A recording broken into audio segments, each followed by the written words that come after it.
ठीक है। तो मैंने दोबारा फेसबुक पे लाइव कर दिया है, अगर प्रॉब्लम हो तो प्लीज मुझे बताइएगा।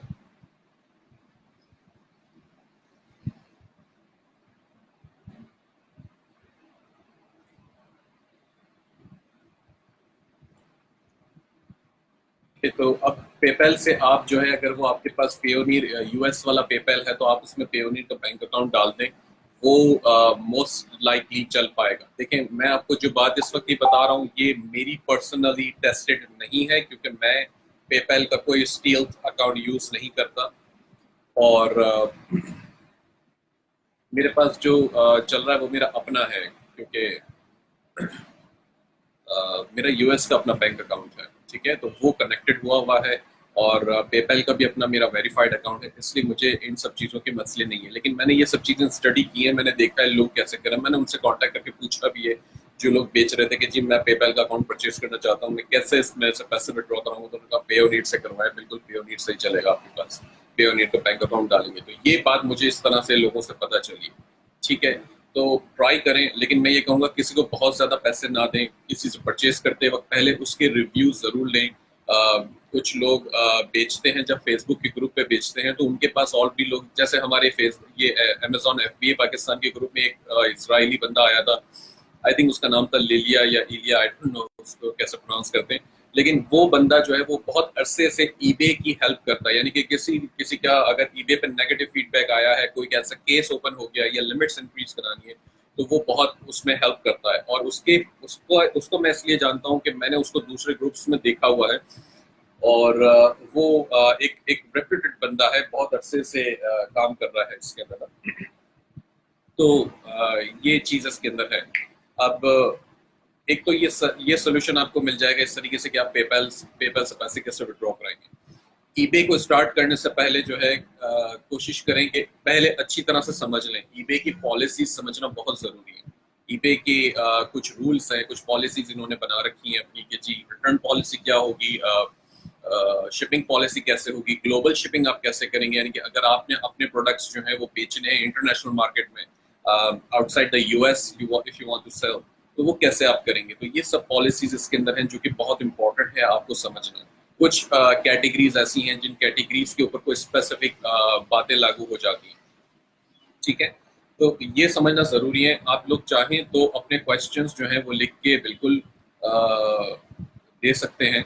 ठीक है, और जूम रूम में दे दें या जो फेसबुक पे दे रहे हैं दे दें, मैं दोनों जगह पे इसको चेक कर रहा हूँ बिल्कुल। ताकि होगा क्या कि मैं वो स्पेसिफिक क्वेश्चंस आएंगे तो मैं उसको एज ए टॉपिक लेकर उसको साथ साथ चलना शुरू कर दूंगा।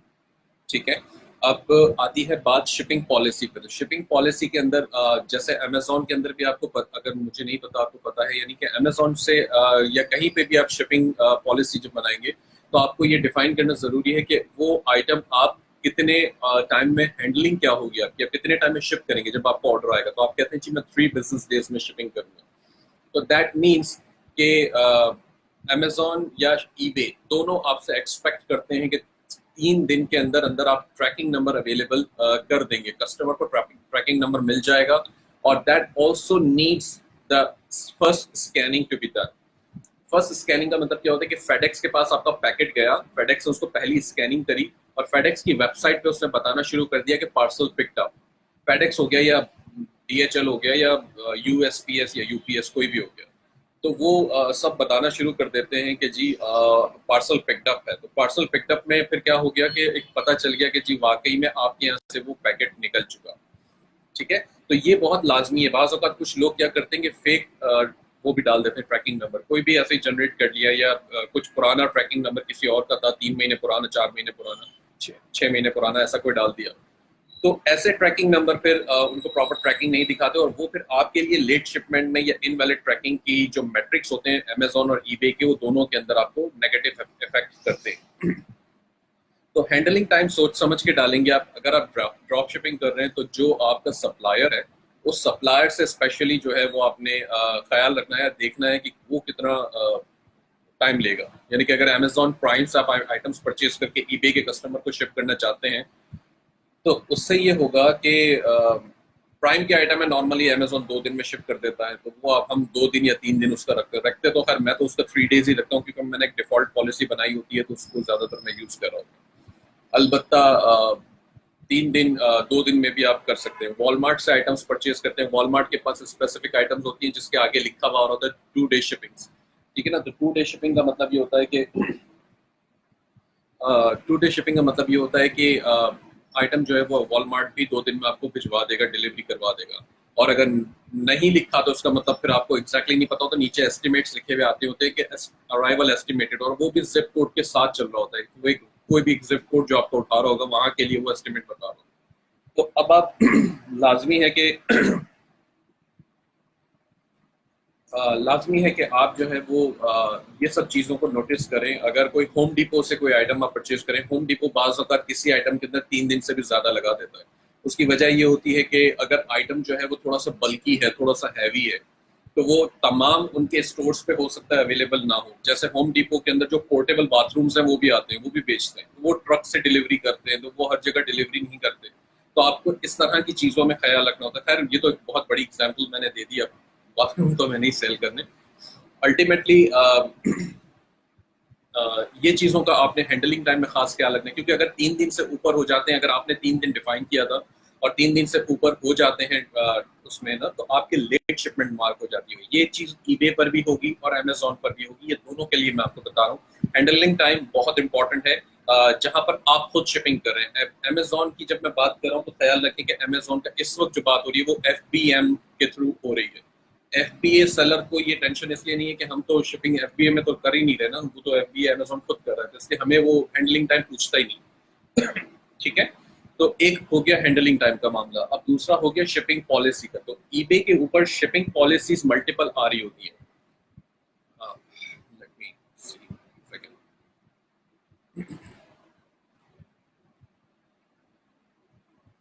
ठीक है, तो ईबे के ऊपर जो मल्टीपल पॉलिसीज आ रही होंगी, जैसे एग्जांपल जो हम अमेजोन के लिए रखते हैं वो रखते हैं standard 3 to 5 days. Standard 3 to 5 days से क्या होगा कि हमें एक हमारे 3 डेज जो है वो हैंडलिंग टाइम के हैं, और 3 to 5 डेज का एक अच्छा मार्जिन आपको मिल जाता है। तकरीबन मैक्सिमम जो है वो एक हफ्ते भर का मार्जिन आपको मिल जाता है कि वो आइटम शिप होगी। इवन दो आप अमेजोन प्राइम से परचेज कर रहे हैं, बाज़ औक़ात कुछ आइटम्स के अंदर अमेजोन डिले कर देता है, शादो नादिर होता है लेकिन होता है। मेरे साथ बहुत अक्सर हुआ है एक्चुअली। तो वो आइटम जो 3 दिन तक वो शिप नहीं करता, और जब शिप होती है तो फिर स्टैंडर्ड डिलीवरी में कभी कभार चली जाती है, या कभी कभार डिपेंड करता है कि आपने जिस एड्रेस पे भेजी है वो एड्रेस के साथ कोई ऐसा मामला है, या वो शायद उनके वेयर हाउस से इतना दूर है, या ऐसे कोई मामला आते हैं जो फेडेक्स या वो फेडेक्स या यूपीएस नहीं जाएगा, यूएसपीएस ही जाएगा, और यूएसपीएस की सर्विस फिर वो ज्यादा टाइम ले रही है, तो इस वजह से वो डिले बात होता आपके जो शिपिंग का जिप कोड है उसके बिहाफ पे हो सकता है। ठीक है, तो ये चीज का आपने ख्याल रखना है। अब तीसरी बात आती है इसके अंदर रिटर्न पॉलिसी की। रिटर्न पॉलिसी क्योंकि यूएस है, ज्यादातर मर्चेंट्स, ज्यादातर स्टोर्स, हर कोई रिटर्न पॉलिसी ऑफर करता है, क्योंकि एक ट्रेंड है और एक उनकी मेंटालिटी है कि हम आइटम जो परचेज कर रहे हैं वो हम रिटर्न भी कर पाएंगे। तो ज्यादातर हर कोई रिटर्न ऑफर करता है, और हमें भी करनी पड़ती है। ईबे पर भी, अमेजोन पर भी, क्योंकि 30 डेज रिटर्न अमेजोन भी दे रहा है।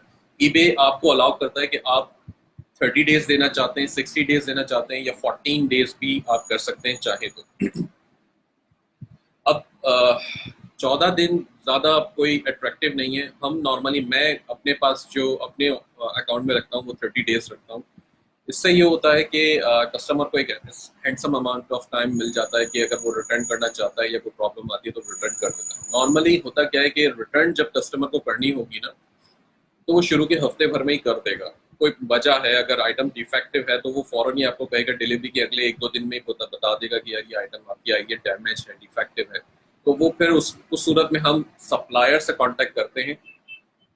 सप्लायर जो है वो हमें बताता है, रिटर्न लेबल देता है, रिटर्न लेबल आप लेंगे और आपने सिंपली ईबे के कस्टमर को दे देंगे। अब इसमें आप अमेजोन पे अगर ड्रॉप शिपिंग कर रहे हैं या अमेजोन पे FBM कर रहे हैं, तो उसमें भी यही बात लागू होती है कि आप सप्लायर से रिटर्न शिपिंग लेबल लें और अपने कस्टमर को दे दें।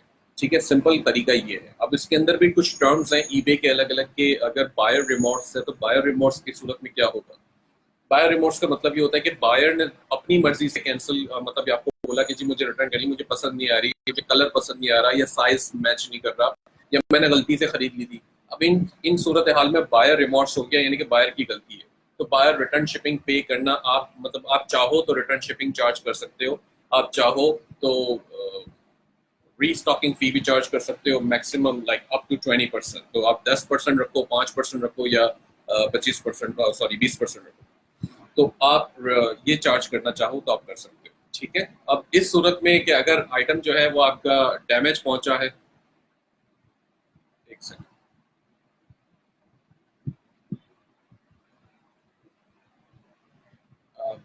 जूम वाले कुछ लोग कह रहे हैं कि साउंड इनके पास वॉल्यूम बिल्कुल नहीं आ रहा, मुझे प्लीज कंफर्म करेंगे दोबारा से कि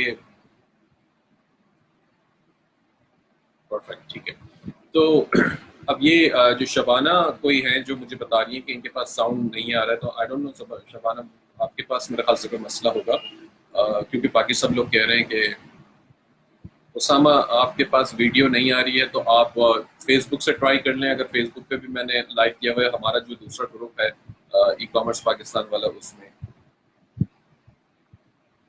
ठीक है, क्योंकि वीडियो बिल्कुल चल रही है और मेरे ख्याल से लोग भी देख रहे हैं। आई एम सॉरी, सॉरी दोस्तों, मुझे वीडियो का बिल्कुल ख्याल नहीं था कि यहाँ पे बंद होगी। तो बहरहाल अब आपकी वीडियो आ रही है, परफेक्ट। ठीक है, तो हम बात कर रहे थे रिटर्न पॉलिसी की। रिटर्न रिटर्न पॉलिसी जो चल रहा था मामला, उसमें अगर बाय डैमेज आया है आइटम, या डिफेक्टिव आया आया है, तो उस सूरत हाल में आपको रिटर्न शिपिंग के जिम्मेदार भी आप ही होंगे, यानी कि सेलर होगा। तो अब रिटर्न शिपिंग के जिम्मेदार अल्टीमेटली ईबे और अमेजोन के सामने आप हैं, लेकिन आपके लिए जो है वो आपका सप्लायर है। तो होता क्या है कि अमेजोन वैसे भी फ्री शिपिंग दे देता है आपको, फ्री रिटर्न शिपिंग देता है, लेकिन कुछ सिचुएशन होती है जगह अगर आप अमेजोन पे कहेंगे कि जी purchase by mistake, bought by mistake का ऑप्शन सेलेक्ट करके रिटर्न करने की कोशिश करेंगे, तो अमेजोन आपको शिपिंग चार्ज करना मतलब दिखाएगा कि ये आपको शिपिंग पे करनी पड़ेगी। तो ज्यादातर लोग ड्रॉप शिपर्स जो है वो कोई ऐसा ही रीजन सेलेक्ट करते हैं, वो पाकिस्तानी भी हम तो खैर वैसे ही सारी बल्ली बल्ली अमेजोन पे डाल देते हैं। तो कोई ऐसा रीजन सेलेक्ट कर लेते हैं कि जी बॉक्स फटा हुआ था, आइटम का साइज में मसला था, नॉट एज डिस्क्राइब था, तो इस सूरत के अंदर फिर अमेजोन शिपिंग चार्ज नहीं करता।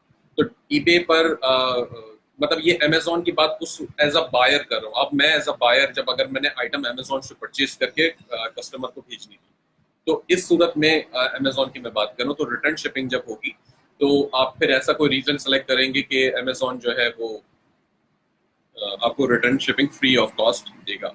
ठीक है, लेबल आपको मिल जाएगा। आपने ईबे के रिटर्न जो केस आपके बायर ने ओपन किया होगा, एक रिटर्न केस, तो उस रिटर्न केस में आप सिंपली जाके अपना ये लेबल अपलोड करा देंगे और वो एक्सेप्ट कर लेगा। अब वो बायर के ऊपर जिम्मेदारी चली जाती है कि वो रिटर्न लेबल को यूज करे और आपको आइटम शिप करे। अगर बायर बायर को मेरे ख्याल से वो 2 हफ्ते शायद इस तरह कुछ टाइम देता है ईबे, तो अब उस दौरानिए में बायर को वो आइटम रिटर्न करना लाजमी है। अगर बायर रिटर्न नहीं करता फॉर वट एवर रीजन, तो आप उसको वो केस क्लोज करा सकते हैं ईबे को कॉल करके दोबारा, या ईबे वैसे भी कोई मेरे ख्याल से महीने भर तक वेट करेगा, उसके बाद वो क्लोज कर देगा। अब आइटम अगर छोटी होती है, लाइक $10-15 की होती है, तो मैं इतनी परेशान मैं नहीं होता उसके लिए।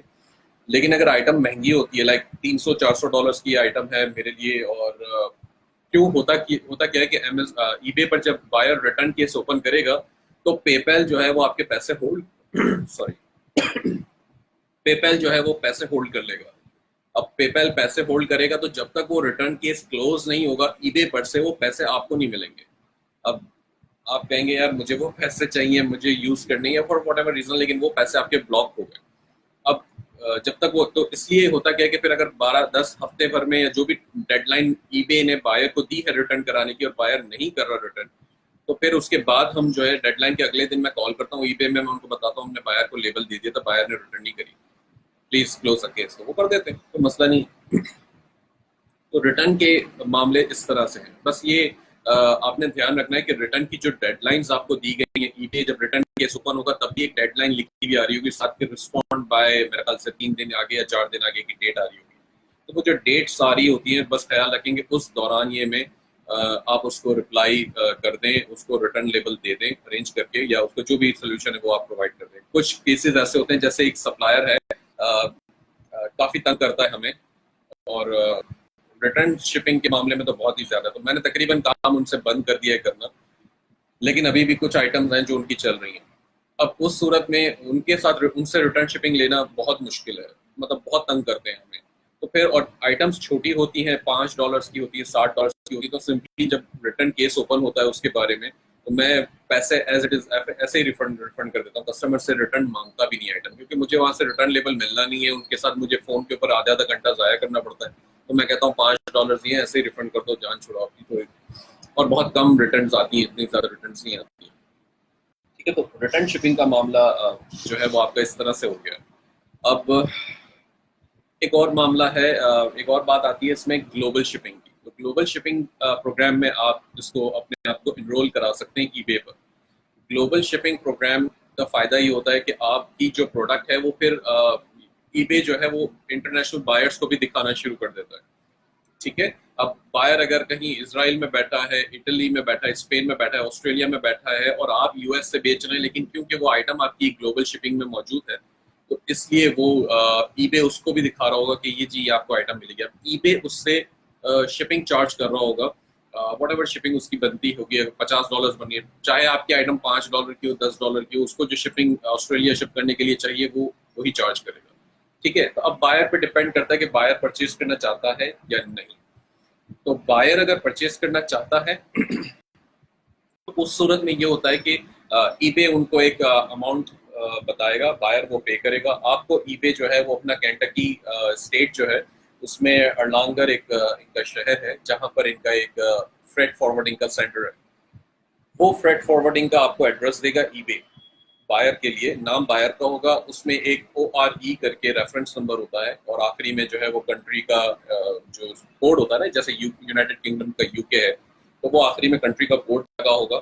और बस वो आपको देगा कि ये रेफरेंस नंबर जरूर डालें अपनी शिपिंग लेवल पे, और आप ये आइटम भिजवा दें। तो आप वो आइटम जो है वो उनको भिजवाएंगे केंटकी में।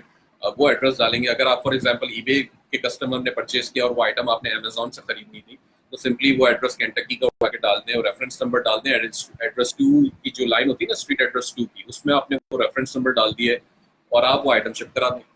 तो वो आइटम उनके केंटकी के फ्रेट फॉरवर्डर के पास पहुंचेगी, वहां से जो है वहां तक आपकी जिम्मेदारी होती है। अब वहां से वो जो आइटम ट्रांजिट करेगी, और फॉर एग्जांपल बायर आपका ऑस्ट्रेलिया में था, तो अगर ऑस्ट्रेलिया जो ट्रांजिट करेगी वो आइटम, तो उस दौरान ही में जो शिपिंग के जो भी उनके जो जिम्मेदारी है आइटम को पहुंचाने की, वो ईबे की हो गई। अगर टूट फूट जाता है बीच में, उस दौरान में कोई खराबी हो जाती है, तो रिस्पॉन्सिबिलिटी ईबे लेगा। तो वो आपको भी आपसे पैसे रिटर्न भी नहीं लेगा और बायर को रिफंड भी करेगा। ठीक है, तो ये 100% इसमें ये एक बड़ा अच्छा इसमें मामला हो जाता है। अलबत्ता कभी कभार आप फंस जाते हो, तो इसलिए थोड़ा सा आपको संभालना पड़ता है। अब फंसते आप इस तरह हो कि फॉर एग्जांपल आप, मेरा ये रिसेंट अभी केस हुआ था कुछ अर्से पहले। मैंने जो सीलिंग फैन होते हैं वो सीलिंग फैन हमने लगा रखे ईबे पर, और वो हमारे यूसुफ साहब हैं, इन्होंने जो है वो भूल गए थे, उन्होंने जीएसपी शिपिंग ऑन कर दी थी। जीएसपी का मतलब है ग्लोबल शिपिंग प्रोग्राम। तो ग्लोबल शिपिंग वाली जो पॉलिसी थी वो ऑन थी, इसका मतलब कि ये फैन हम इंटरनेशनल शिपिंग करेंगे। नॉर्मली हम इलेक्ट्रॉनिक्स या इलेक्ट्रिकल कोई चीज शिपिंग नहीं करते हैं, ग्लोबल में नहीं डालते हैं। इसकी वजह ये आती है कि पावर और वोल्टेज के जो मामला हैं वो सबसे ज्यादा प्रॉब्लम क्रिएट करते हैं। तो अच्छी बात, लेकिन हमने क्या कर रखी थी कि हमने जब वो लिस्टिंग बनाई थी तो उसमें लिस्टिंग में साफ साफ लिखा हुआ था कि जी वोल्टेज इसका क्या होगा, पावर क्या है इसकी। तो वोल्टेज और इनपुट पावर जो है वो सीलिंग फैन का वहां पे लिखा, क्योंकि यूएस है 110 पे चल रहा होता है, इसलिए हमने वहां पे मेंशन कर रखा था कि 110 इसकी है।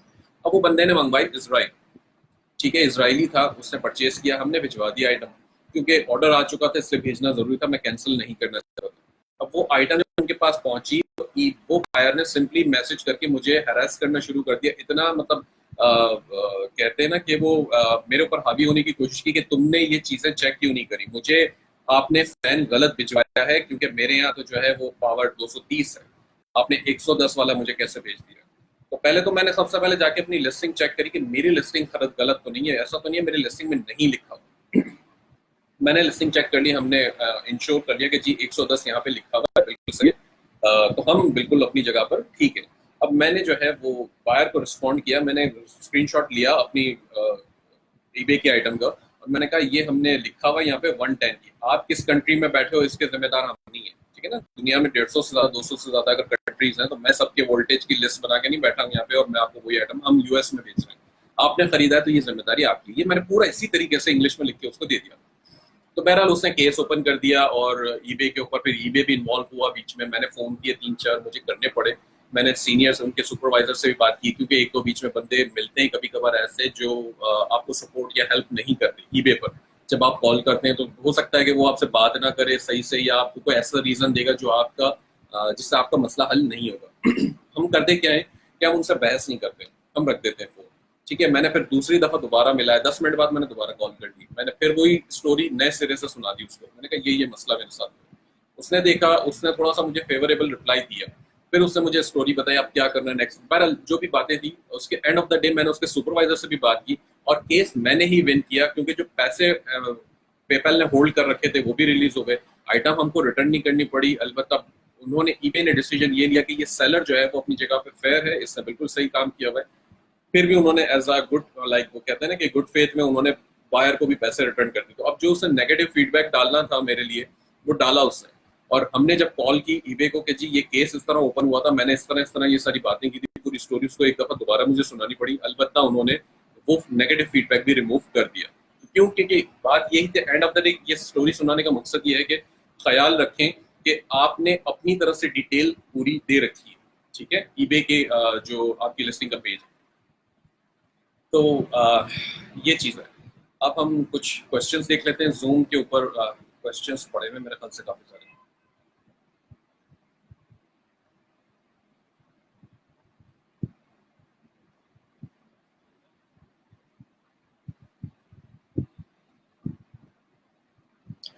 हनीफ साहब कह रहे हैं कि stripe Atlas is a good option for person having foreign passport.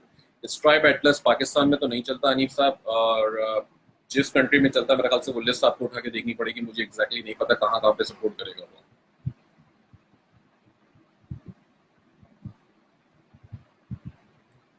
ठीक है,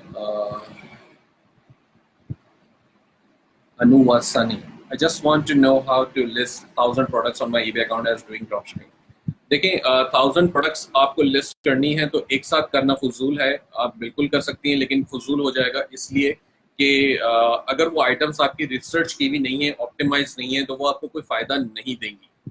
क्योंकि बाज़ औक़ात ईबे पर ऐसा भी होता है कि जब एक आपने 1,000 आइटम्स डाल दी और सिर्फ 15 या 20 आइटम्स बिकना शुरू हुई उसमें से, तो वो भी आपके अकाउंट के लिए एक नेगेटिव इम्पैक्ट आएगा। क्योंकि ईबे जो है वो सेल थ्रू रेट को देख रहा होता है। वो दिखाता नहीं है कि सेल थ्रू रेट आपका क्या है, लेकिन वो अल्टीमेटली उसको वहां पे मॉनिटर कर रहा होता है। तो अगर आपकी ईबे देख रहा है कि आपने जो है वो 1,000 लिस्टिंग लगा रखी है लेकिन वो बिक नहीं रही है, बिकती क्या है 15-20 बिक रही है, 50 बिक रही है, तो ईबे को एक चीज जो है वो वहां पर नजर आ रही है कि हाँ जी ये इनके पास जो है कोई ऐसा अच्छा आइटम नहीं है जो ईबे पे बिक सके। तो वो एक्चुअली आपके लिए नेगेटिव वो कर देगा ना। तो कोशिश करें कि रिसर्च करने के बाद ऑप्टिमाइज टाइटल के साथ अच्छी प्रोडक्ट्स लगाएं जो आपकी बिके। मैं ये नहीं कहता कि 100 प्रोडक्ट्स लगाएं तो 100 की 100 बिकनी लाजमी है, ऐसा नहीं होता। लेकिन 100 लगाएं तो आपकी 100 के ऊपर आपकी 15-20 बिक रही हो तो ज्यादा अच्छा होगा आपके लिए, बजाय कि आप 1000 लगाएं और फिर 15-20। अब ये हैदर साहब कह रहे हैं कि I want to know how Amazon ID and different from eBay ID, how to make my Amazon ID and how is it different from eBay। तो हैदर साहब, eBay जो है वो एक कम्प्लीटली डिफरेंट प्लेटफॉर्म है, Amazon एक कम्प्लीटली डिफरेंट प्लेटफॉर्म है। तो जाहिर सी बात है दोनों की आईडीज भी अलग हैं, दोनों का साइन अप का प्रोसेस अलग है, दोनों का बिजनेस मॉडल अलग है। जिस तरीके से eBay सेल कर रही है Amazon, तो मैं उसके बहुत ज्यादा डिटेल तो आपको भी इसलिए नहीं दे सकता क्योंकि वो एक ऑफ टॉपिक भी हो जाएगा। तो थोड़ा सा आपको पहले तो ये अपने जो माइंड में कॉन्सेप्ट है वो क्लियर करने पड़ेंगे मार्केट प्लेस के हवाले से। अनुवासानी, आपने ड्रॉप शिपर्स की लिस्ट मांगी, मैंने शेयर कराई थी अपने ग्रुप में, ऑलरेडी मौजूद है। Why are heavier products the future on Amazon? देखें हैदर साहब, ये सनी अली साहब की बात है, वो बिल्कुल सही है। फ्यूचर की बात तो मैं नहीं कर सकता, लेकिन अलबत्ता आइडिया बहुत अच्छा है कि हैवी प्रोडक्ट्स या बल्कि प्रोडक्ट्स में आप जाते हो। हर कोई नहीं आता, वहां जाएं जहां क्राउड नहीं जा रहा। जहां क्राउड जा रहा है वहां भी आप भी क्राउड के पीछे लग जाते हो अगर, तो वो आपका सर मुझे नजर नहीं आएगा। अगर आप अलग से कहीं से घूमते हुए कहीं और निकल रहे होंगे ना, तो मैं आपको नोटिस करूंगा। ये बात होती है ना। तो अगर आप थोड़ा सा बल्कि प्रोडक्ट्स का आइडिया इनका इसीलिए था कि वो आइटम्स में हाथ डालें जहां हर कोई हाथ नहीं डाले, तो ये मकसद है।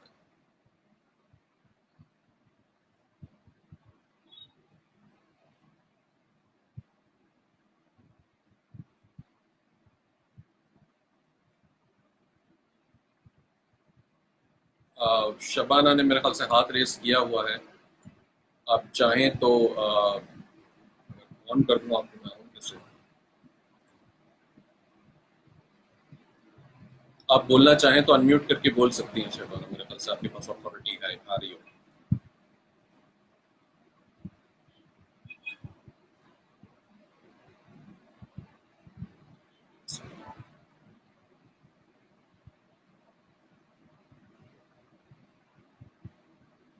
ठीक है, अब हाउ टू लिस्ट की एक रिसर्च की बात है, मैं ईबे पर रिसर्च कैसे करनी है प्रोडक्ट्स की वो मैं आपको बता देता हूँ अभी।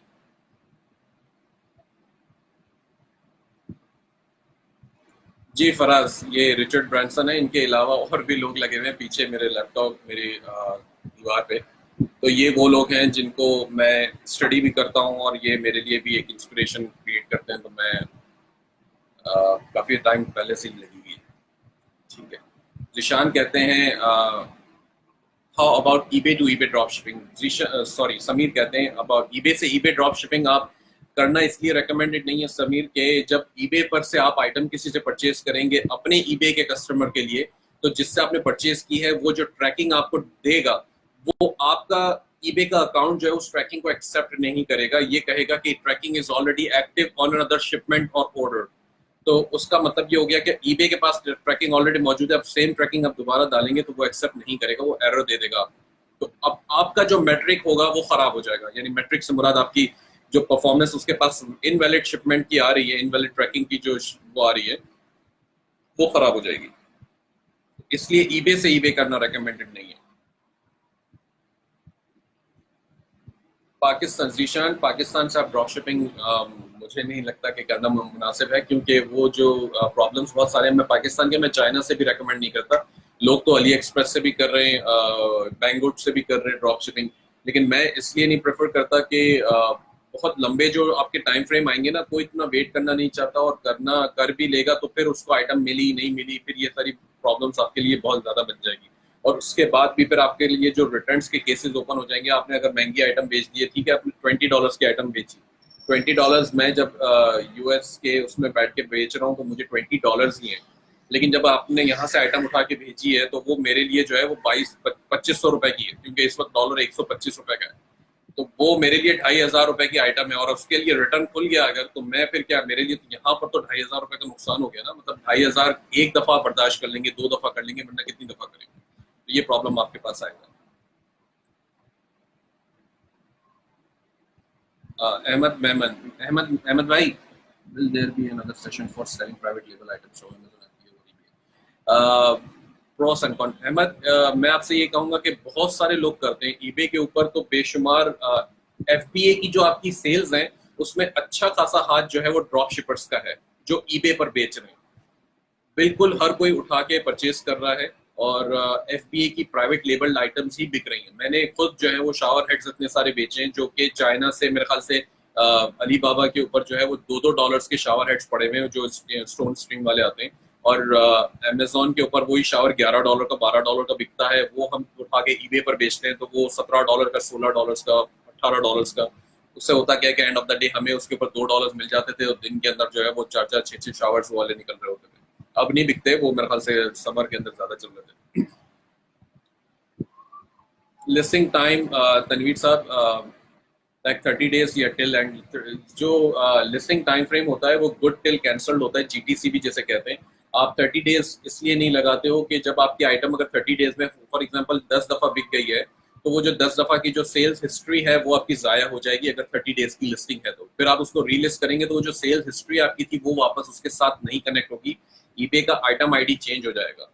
और जब आइटम आईडी चेंज हो जाएगा तो जो आपकी रैंकिंग आ रही थी वो, क्योंकि वो आइटम गूगल पे भी लिंक लिस्ट वो रैंक हो गई थी, गूगल से भी ट्रैफिक आ रहा था, गूगल शॉपिंग से भी ट्रैफिक आ रहा था आपके पास, वो सब आपका वेस्ट हो जाता है। तो गुड टिल कैंसल्ड ही हमेशा लगाते हैं, वो ऑटोमेटिक रिन्यू होती रहती है, लेकिन उसकी आईडी सेम रहती है और वहां पर वो लिस्टिंग मौजूद रहती है, उसकी अपनी एक एस्टेब्लिशमेंट भी होती है बाय द टाइम जब वो बिकना शुरू होती है। तो ईबे भी देखता है कि ये लिस्ट इन्होंने डाली है, इसके ऊपर फॉर एग्जाम्पल अभी तो सिर्फ 15 व्यूज ही आए थे और ये बिक गई, ये सेल हो गई।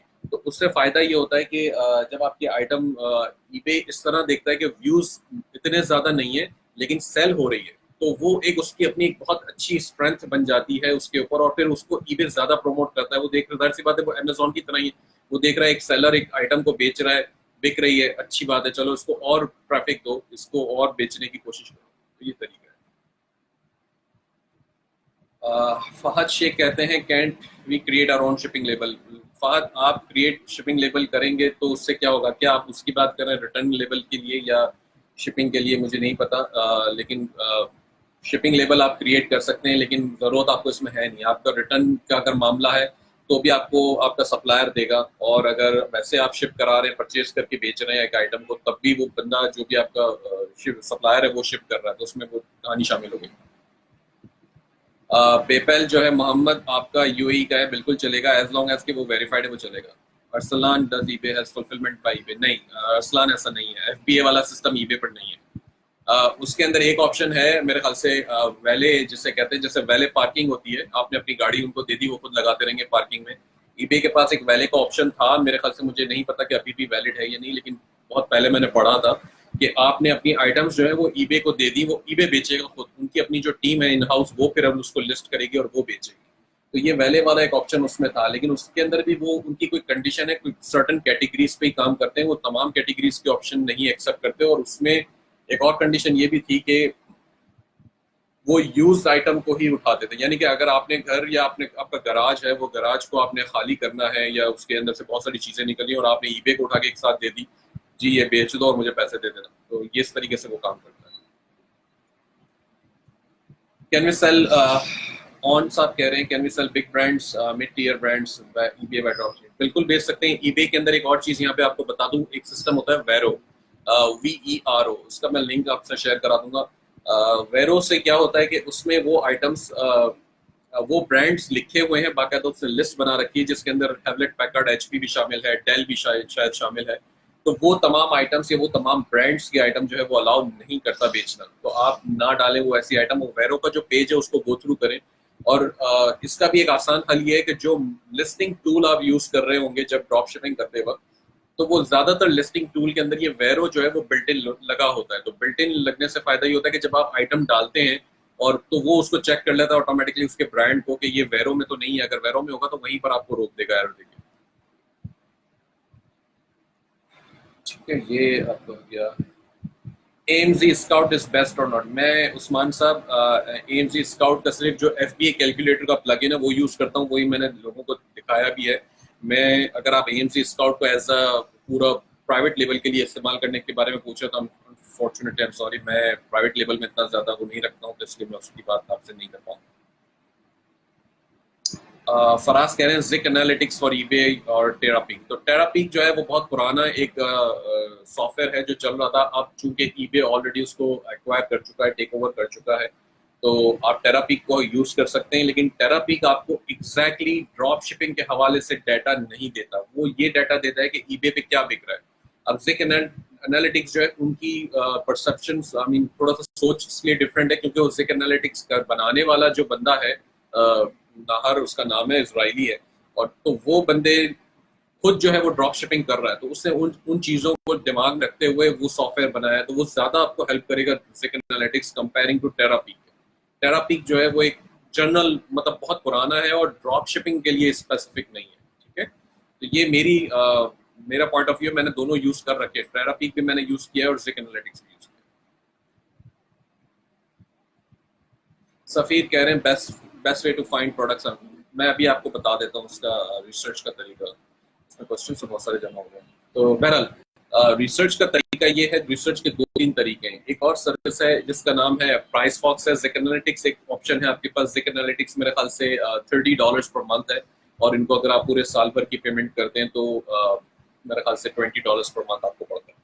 तो इससे क्या होता है कि जिक एनालिटिक्स आपको बहुत हेल्प कर देता है कि ये आइटम्स बिक रही हैं, ये आइटम्स आप उठा लें, और या उससे मिलती जुलती आइटम्स आप उठा लें। टाइटल बिल्डर की भी उसके अंदर मौजूद है जो आपको कीवर्ड्स वगैरह निकाल के देता है कि ये वाले कीवर्ड्स आप डालेंगे इस तरह से ये चलेगा।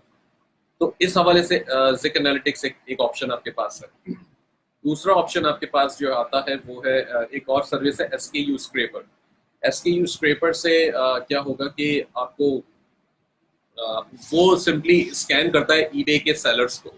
बहुत सारे सेलर्स होंगे, उसको स्कैन कर लेगा, उनकी तमाम आइटम्स की लिस्ट निकाल लेगा, उसके अंदर वो एडिशनल क्रेडिट्स चार्ज करता है, जिससे आपको ये फायदा होता है कि जो आइटम्स आपकी I mean the sources, it finds the sources. तो अगर ठीक है जी ये आइटम ईबे पे बिक रही है और अगर आपने उसके अंदर क्रेडिट्स डाले हुए हैं तो वो इसको इस्तेमाल करेगा, वो फिर आपको ये बता देगा कि ये आइटम ईबे पर जो बिक रही है ये अमेजोन पर इस जगह पड़ी हुई है और इतने की है। तो ईबे पर अगर जो है वो $20-30 $20 की बिक रही है और अमेजोन के ऊपर $15 की, तो वो आपको लिंक दिखा देगा उसका कि ये यहाँ पड़ी है। तो इससे आपका थोड़ा सा काम आसान हो जाता है। लेकिन इसको हम एक ये लोग ज्यादातर स्नाइपिंग मॉडल भी कहते हैं। स्नाइपिंग मॉडल का मतलब ये होता है कि आपने सिंपली जो है दूसरे की आइटम कॉपी कर ली, वो जहां से उठा के बेच रहा है आपने भी वहां से उठा के बेचना शुरू कर दी। वो $20 की बेच रहा है और $3 कमा रहा है, तो आपने सोचा जी मैं $2.5 कमाऊंगा, मैंने 19.5 की लगा दी। तो ये स्नाइपिंग मॉडल होता है, उसी का आपने टाइटल भी कॉपी किया, थोड़ा सा हेर फेर किया, उसको लगा दिया। तो ये ज्यादातर लोग इसी तरह काम करते हैं। क्यों? क्योंकि ये एक दूसरे का कॉपी पेस्ट चल रहा होता है। अब इस चक्कर के अंदर जो है सबसे ज्यादा सैचुरेशन आपको जो मिलेगी या सबसे ज्यादा कंपटीशन जो मिलेगा वो अमेजोन और वॉलमार्ट के आइटम्स में मिलेगा, क्योंकि ये दो वो सॉल्यूशंस हैं जहां पर हर कोई आराम से परचेसिंग कर लेता है। यानी कि हर कोई से मुराद यूएस से बाहर का बंदा। जैसे एक दूसरे स्टोर्स हैं, काफी सारे स्टोर्स ऐसे हैं जहां पर बाहर के बंदे जो है वो परचेज नहीं कर पाते। यानी कि फॉर एग्जांपल हम होम डिपो की बात करते हैं, तो होम डिपो से जो है वो अगर आपके पास यूएस का बिलिंग है या यूएस का पेपैल है तभी वो आपको चार्ज कर पाएंगे, आप उससे परचेसिंग कर पाएंगे, वरना नहीं कर पाएंगे। ठीक है, तो ये एक तरीका है। अब वॉलमार्ट और मैं वॉलमार्ट को यूज करता हूँ, अमेजोन से भी कुछ परचेसिंग करता हूँ, बिल्कुल मेरे पास अभी भी अकाउंट्स मौजूद हैं। और उससे क्या होता है कि उसमें बहरहाल वो क्योंकि सैचुरेशन ज्यादा है इसलिए बहुत कम हमने लिस्टिंग लगा रखी है, लेकिन हमारे पास सप्लायर्स और भी हैं। जैसे सैम्स क्लब है, उसके साथ भी कंडीशन है, वो भी ज्यादा मतलब अच्छा कोई सप्लायर नहीं है अब, क्योंकि उसके अंदर भी लोगों ने जब होता क्या है कि एक सप्लायर की लिस्ट मैंने शेयर कराई, वो सप्लायर सारे अच्छे थे, अब एक साथ उसके ऊपर जो है वो 500 ड्रॉप शिपर्स जाके उसके ऊपर चिपक गए कि जी हमें भी माल दो, हमें भी बेच रहे हैं, हम भी बेच रहे हैं। तो वो सप्लायर फिर घबरा जाते हैं, वो परेशान हो जाते हैं, क्योंकि कुछ सप्लायर जो है उनकी कंडीशन, वॉलमार्ट की कंडीशन है कि $35 से ऊपर ही फ्री शिपिंग देंगे। सैम्स क्लब का मामला ये है कि Sam's club $100 per year charge करता है और पूरा साल मुझे फ्री शिपिंग देता था, एज लॉन्ग एज कि मैं रीसेल नहीं कर रहा। अब उसे पता चल गया कि लोग इसका फायदा उठा रहे हैं, अब्यूज कर रहे हैं सिस्टम को और रीसेल कर रहे हैं हमारी चीजों को, तो वो उन लोगों ने कहानी जो है वो वाली बंद कर दी। 20 शिपिंग की उन्होंने कंडीशन लगा दी। तो एक साल के अंदर अगर आपने 20 डिफरेंट शिपिंग एड्रेसेस पे आपने करवा दिया है ऑलरेडी शिप, तो फिर वो आपको आगे शिप नहीं करने देगा, नए एड्रेसेस पे नहीं करने देगा, पूरी शिपिंग की फीस भी चार्ज करेगा। तो ये एक मामला है जिसको आपको नजर में रखना होता है। ठीक है, अब जहां तक रिसर्च की बात आ रही थी, तो रिसर्च के अंदर एक SKU स्क्रैपर है, एक और तीसरा टूल इसके अंदर आप यूज कर सकते हैं, एक है प्राइस फॉक्स। अब प्राइस फॉक्स भी वही काम करता है जो SKU स्क्रैपर करता है, लेकिन प्राइस फॉक्स के अंदर करना क्या पड़ता है कि आपको सेलर का आईडी उठा के डालना पड़ेगा, प्राइस डैश फॉक्स, ये इसका जो है वो एक टूल है। इसके अंदर ये लिस्टिंग भी करता है, लिस्टिंग्स आपकी ईबे के ऊपर लिस्ट भी लगा देगा और आपकी जो है आइटम को रिसर्च का ऑप्शन भी आपको देता है, ताकि आपने सेलर का वो एक आईडी उसके अंदर डाल दिया है ईबे के सेलर का, वो सारी प्रोडक्ट्स उसकी उठा के ले आएगा जो बिक रही है, जो एक्टिव है और जो सेल हो रही है। ठीक है, तो उन आइटम्स को जो है आपने वहां से देखा, आपने देखा कि अच्छा ठीक है ये आइटम बिक रही है, अच्छी बिक रही है, 30 डेज के अंदर फॉर एग्जाम्पल उसने 50 बेच दी है, तो मैं भी जो है वो सोर्स कर सकता हूँ। मैंने ढूंढ ली उसकी सोर्स पर, पता चला जी होम डिपो से उठा के बेच रहा था ये, और इसको जो है वो $5 फायदा हो रहा है फॉर एग्जाम्पल। ठीक है, मैंने कहा मैं $4 जो है उसमें भी मैं खुश हूँ, मैं कमा लूंगा। तो $4 के अंदर जो है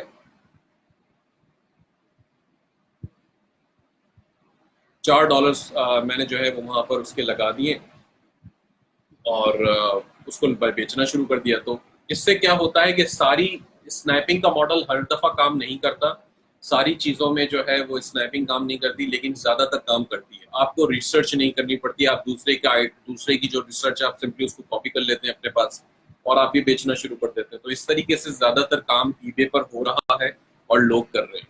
ठीक है, तो ये एक इम्पॉर्टेंट बात थी रिसर्च के हवाले से, लिस्टिंग के हवाले से। अब आपको एक मैनुअल रिसर्च करनी है। एक बंदा जिसका मैंने कोर्स लिया था आज से को तकरीबन 3 साल पहले, वो बंदा ये पढ़ाता था कि जी सब कुछ बिकता है ईबे पर। अब सब कुछ बिकता तो है, लेकिन फिर भी कुछ चीजें हैं जो नहीं बिकती। तो उन्होंने रिसर्च का मेथड नहीं पढ़ाया था कोई।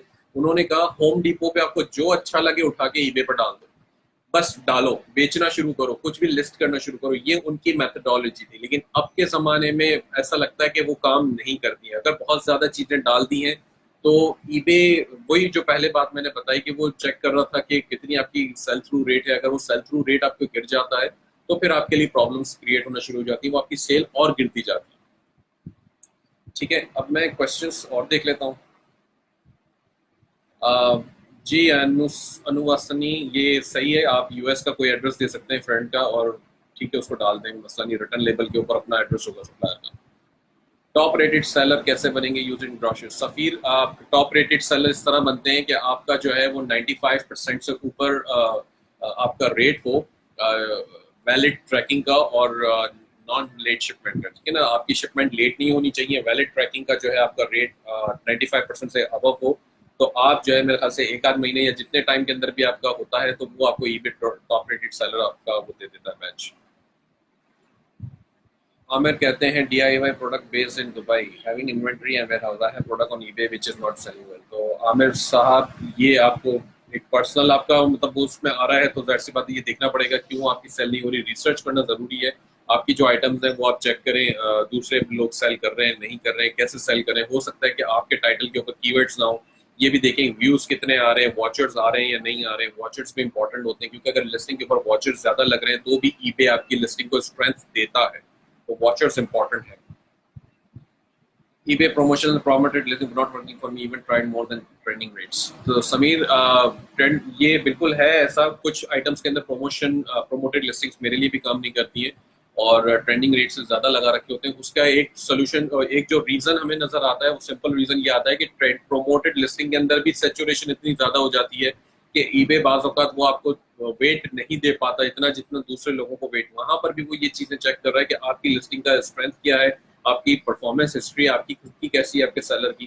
तो ये सब चीजें भी प्रोमोटेड लिस्टिंग के दौरान ये में वो चेक कर रहा है, फिर प्रोमोट आपकी लिस्टिंग को कर रहा है। तो जरूरी नहीं है कि इवन तो फिर आप उसको ईबे को 50% भी ऑफर करेंगे तब भी वो नहीं करेगा, अगर आपका अकाउंट जो है वो बिलो स्टैंडर्ड है। अबव स्टैंडर्ड भी ना हो, बिलो स्टैंडर्ड हो।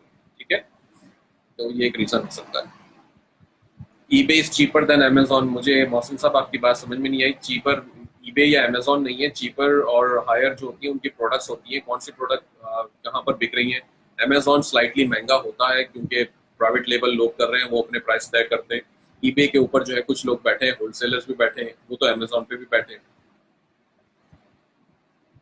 शीशान, आईडी क्रिएशन, मैं ये आपके सवाल का जवाब पहले ही दे चुका हूँ। आईडी क्रिएशन के लिए फिर वो एलएलसी के राउट से जाना पड़ेगा, जो पहले भी सनी अली साहब और दूसरे लोग समझा चुके हैं। पेपैल पे आईडी बनाने के लिए फिर एलएलसी का राउट लेना पड़ेगा, कोई अंकल या कोई मामू चाचा कोई पकड़ना पड़ेगा जो यूएस में हो, और उसके थ्रू आपको करना पड़ेगा। ठीक है, तो वो एक अलग मामला हो जाएगा। बाकी जो सोल्यूशन, क्विक सोल्यूशन है, वो आप किसी से आईडी परचेज कर लें सिंपल, और अपना काम शुरू कर दें उसके ऊपर।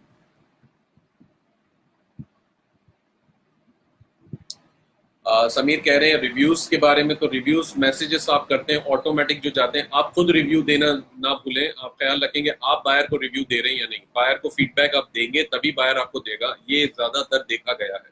मेरे केस में तो एटलीस्ट यही होता है। हम फीडबैक हम अगर नहीं देते हैं तो बायर भी नहीं देता। तो बायर के साथ ऐसा होता है। तो मैंने तो क्या करा है कि क्योंकि मेरा स्टोर सब्सक्रिप्शन है तो मेरे पास फीडबैक ऑटोमेटेड रखने का, छोड़ने का ऑप्शन है कि वो जैसे ही पेमेंट आती है या जैसे ही पॉजिटिव फीडबैक बायर की तरफ से आता है तो मेरे पास, मेरे ईबे का अकाउंट से उसको फीडबैक ऑटोमेटिकली मिल जाता है। तो इसलिए मुझे बायर को मांगना भी नहीं पड़ता, और मांगने से पहले ही बायर हमें फीडबैक दे देता है।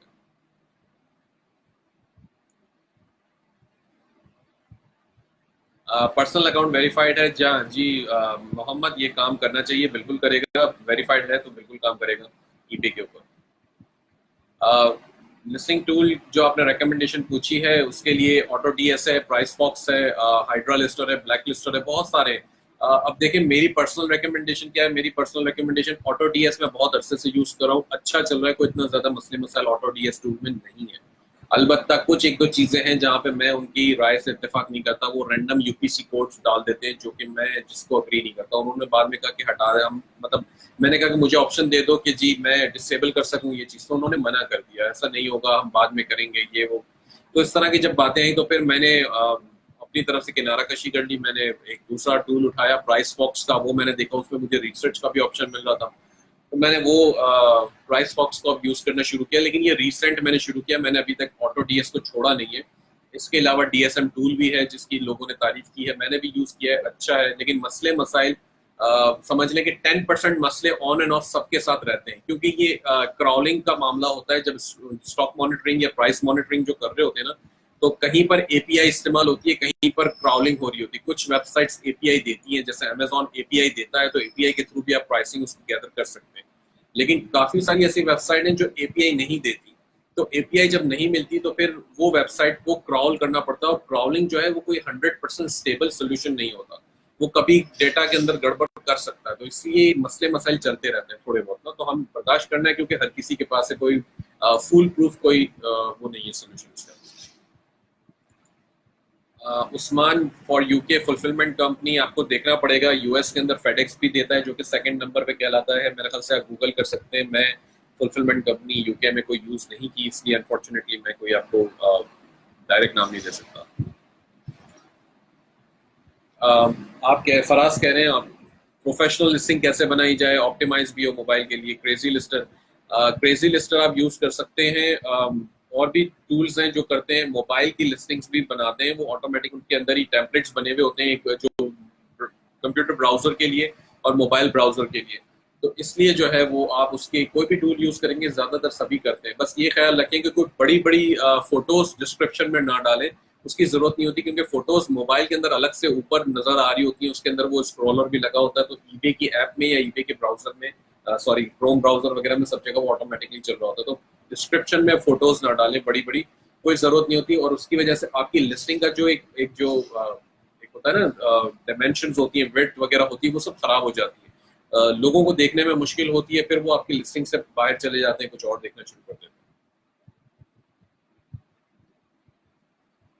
जिया जाहिद, मैं जवाब दे चुका हूँ। Rich listing tool in drop shipping is better, तो मैं इसका जवाब बिल्कुल दे चुका हूँ। पाकिस्तानी प्रोडक्ट्स।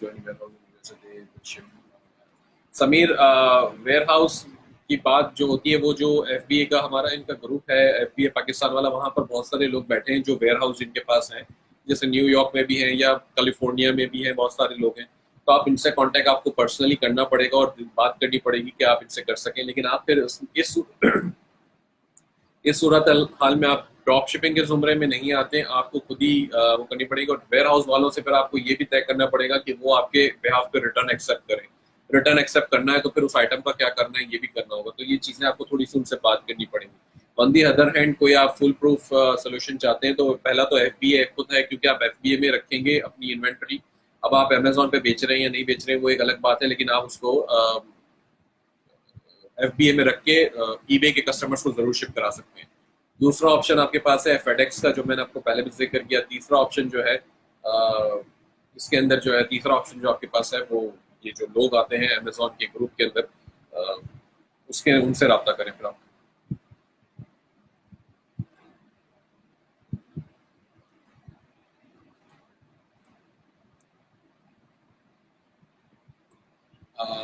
हारून जी, ये रिकॉर्डेड है और इंशाल्लाह ये लाइव हो जाएगा फेसबुक पर। नईम शहजाद कहते हैं क्रिएटिंग आईडी इज डिफिकल्ट। जी बिल्कुल डिफिकल्ट है, अमेजोन की तरह ही है, वो भी आपसे डॉक्यूमेंट्स मांगेगा, वेरिफिकेशन करवाएगा। और ईबे के मामले में ज्यादा मसले मसाइल इसलिए आ जाते हैं लोगों को कि अमेजोन तो अमेजोन अकेला है, उस एक को आपको सेटिस्फाई करना है। ईबे के मामले में आपको ईबे को भी और पेपैल को, दोनों को सेटिस्फाई करना होता है, दोनों को डॉक्यूमेंट्स चाहिए होते हैं, वेरिफिकेशन चाहिए होती है। और पेपैल की रिक्वायरमेंट्स थोड़ी सी कभी कभार ज्यादा खतरनाक इसलिए हो जाती हैं क्योंकि वो फाइनेंशियल इंस्टीट्यूशन है, आपके पैसे आपके लिए डील कर रहा है, वो ट्रांजेक्शन हो रही है, तो वो ज्यादा अपने आप को सिक्योर करना चाहता है, अपने आप को भी और अपने बायर्स को भी, इसलिए ये बात है। ईबे ड्रॉप शिपिंग यूके और यूएस, देखें राफे, यूके भी अच्छी मार्केट है, यूके के अपने मामला हैं। यूके में एंटर होने से पहले वेट और वीएटी का जो टैक्स के मामला हैं वो आपको पढ़ने पड़ेंगे, क्योंकि ईबे आपको एंटर नहीं होने देगा बगैर टैक्सेशन के। यूएस के अंदर जो है वो टैक्सेशन के मामला में ईबे इसलिए नहीं पड़ता कि वो पेपैल हैंडल कर रहा है, पेपैल भी टैक्स हैंडल नहीं कर रहा, बस वो पेपैल आपका डाटा जो है वो आईआरएस को भिजवा देता है। एक दफा आईआरएस में आपका एक फॉर्म फाइल होता है, वो ऑटोमेटिक है पेपैल का, और उसकी भी कंडीशन ये होती है कि अगर आपने 200 ट्रांजेक्शन एक साल में कर ली है या $20,000 से ज्यादा का आपने बिजनेस कर लिया है, तो आपके ऊपर दोनों सूरतों में आपके ऊपर जो है वो फिर वाजिब हो जाता है कि आप टैक्स का रिटर्न फाइल करेंगे। ये यूएस का एक कानून है। उसके ब्याह पे फिर आपको मजीद डिटेल्स जो टैक्स की है वो कोई अकाउंटेंट या एक्सपर्ट दे पाएगा। मैं टैक्स की आपको कोई अच्छी एडवाइस नहीं दे पाऊंगा। कैन वी कॉपी ऑन कहते हैं, can we copy from Walmart and or Amazon and or own writing. तो और ओन राइटिंग की आपको कॉपी की जरूरत इससे ज्यादा नहीं होती, लेकिन अगर करें तो अच्छा है। कॉपी आप कर सकते हैं। वॉलमार्ट आपके पीछे इन सब चक्करों में नहीं पड़ता कि आपने मेरा टैक्स या मेरी इमेजेस कॉपी कर रखी है। वॉलमार्ट को भी पता है कि मेरे ख्याल से कोई मिलियंस के अंदर अब तो ड्रॉप शिपर्स बैठे हैं जो ये पेपर बेच रहे हैं, तो ऐसा मसला नहीं है। लेकिन अगर आप कर लेंगे अपनी को राइटिंग बहरहाल, लेकिन राइटिंग करने बैठेंगे तो टाइम बहुत लग जाएगा। Can you please explain how to use UPC and MPN? Should we have both? You have to use both. अच्छा, इसमें मैड मैक्स कहते हैं कि जी यूपीसी और एमपीएन का, एमपीएन होता है मैन्युफैक्चर पार्ट नंबर, यूपीसी जो है यूनिवर्सल प्रोडक्ट कोड है। यूपीसी ईबे इसलिए अब इन्फोर्स करने लगा है कि ईबे भी एक जो है वो कैटलॉग बेस्ड सिस्टम पे जाने लगा है, थोड़ा सा अमेजोन को कॉपी करने लगा है, वो भी अपने पास बाय बॉक्स लेकर आ रहा है। और कैटलॉग बेस्ड सिस्टम के अंदर इसलिए यूपीसी को जो है वो बहुत ज्यादा इंपॉर्टेंस दी गई है। अब एमपीएन जो है वो मेरा जहां तक मानना है वो स्लाइटली डिफरेंट हो सकता है। बाज़ औक़ात कुछ लोग एमपीएन को चेंज भी कर देते हैं, यूपीसी को भी चेंज कर देते हैं। कुछ लोग कहते हैं यूपीसी को चेंज करके या कोई नया यूनिक या कोई ऐसा ही रैंडम यूपीसी डाल दो ताकि वो लिस्टिंग कैटलॉग से अटैच ना हो और एक अलग से लिस्टिंग आ रही हो। तो ये सबके अपने अपने मानने मतलब परसेप्शन के तरीके हैं। मेरा मानना ये है कि यूपीसी डालें, सही डालें। उससे ये होता है कि आपकी लिस्टिंग को वो ज्यादा बूस्ट देगा। जाहिर सी बात है अगर वहां पर उस सूरत में आप अलग जाने की करेंगे ईबे से, तो ईबे वैसे ही आपको रैंक नहीं कर रहा। ईबे ने खुद साफ साफ कहा है कि कैटलॉग बेस में अगर आपकी प्रोडक्ट नहीं आ रही है तो एक सर्टेन डेडलाइन दे रखी है, उस डेडलाइन के बाद जो है वो आपको वो कर देगा, मतलब आपकी लिस्टिंग्स को डी रैंक करना शुरू कर देगा।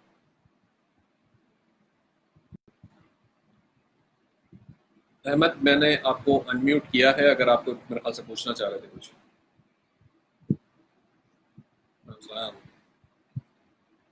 थैंक यू भाई।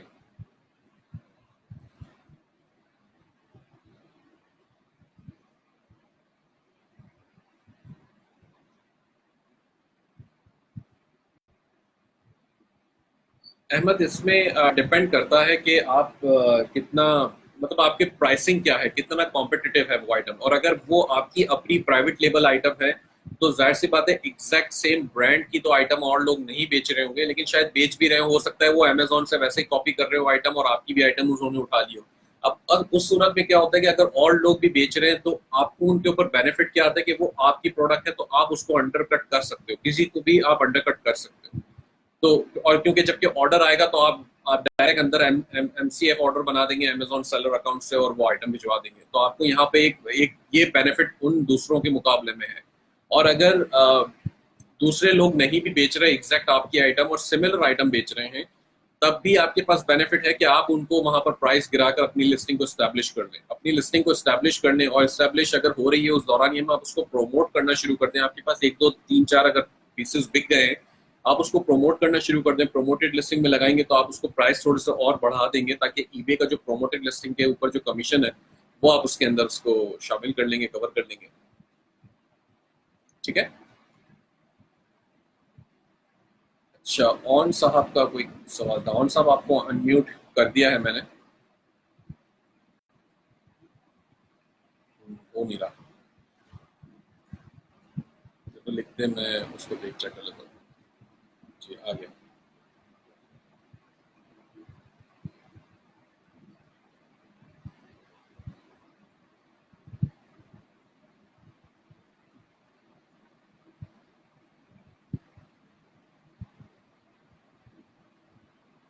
ईबे इनवॉइसेस डिमांड नहीं करेगा, लेकिन सिंपल इसका तरीका ये होता है, ईबे पहले तो आपसे ये एक्सपेक्ट करता है कि आप उसको रिटर्न एक्सेप्ट कर लें। ठीक है ना। अब कस्टमर आपसे कहेगा जी आइटम आपने भेजी है ये फेक है, आपने बोला जी सॉरी ये ले रिटर्न लेबल, आप वापसी भिजवा दें, खत्म हो गई बात, सिंपल हो गया। अब कस्टमर उस वक्त ईबे के पास जाएगा कंप्लेन करने जब आप उसकी हेल्प नहीं कर रहे। अगर आप हेल्प करते हैं, होता क्या है ना कि आप कस्टमर को ईबे के पास अमेजोन पे भी बेच रहे हैं तो कोशिश करें कस्टमर अमेजोन पे ना जाए। ईबे पर बेच रहे हैं तो कोशिश करें कस्टमर ईबे के पास ना जाए मदद मांगने के लिए। जब आपके पास मदद मांगने आया है तो आप उसको 101% सेटिस्फाई कर दें, उसके बाद उसका मसला हल हो जाएगा, वो कोई तंग नहीं करेगा, इनफैक्ट आपको नेगेटिव फीडबैक भी नहीं देगा। तो अगर वो चली भी गई आइटम तो मतलब होता क्या है, कुछ लोग क्या करते हैं, जो नए सेलर्स होते हैं वो थोड़े से इसलिए परेशान हो जाते हैं, यार मैंने तो इस महीने में सिर्फ 5 आइटम बेची थी, उसमें से 2 रिटर्न हो गई, मैंने तो कुछ कमाया ही नहीं। तो ये मत सोचें, थोड़ा सा इसमें ये सोचें कि यार खैर है, कोई बात नहीं, मैं आगे बेच लूंगा। तो वो चीजों को खुशी खुशी रिटर्न एक्सेप्ट कर ले। कस्टमर कह रहा है गलत है, ठीक है जी, हो सकता है, अब उससे मैं फाइट करने बैठूं, बहस करने बैठूं, वो बहुत ज्यादा आपके लिए प्रॉब्लम क्रिएट कर देगा ना। अगर आपने कमाया $10 भी कमा लिया, $20 भी कमा लिया उस लिस्टिंग के ऊपर, तब भी वो वर्थ नहीं है कि उसके साथ आप बहस करें। आप सिंपली उसको बोलें ये यार ये लो रिटर्न लेबल, आप प्लीज वापसी कर दो, आई अपोलोजाइज। तो सिंपल एज दैट, आप उसको रिटर्न कर दें, पैसे रिफंड कर दें उसके। आपने बायर से आइटम उठाया हुआ है तो बायर, सॉरी, सप्लायर से जिससे आइटम उठाया हुआ है आप उसको वापसी भिजवा दें।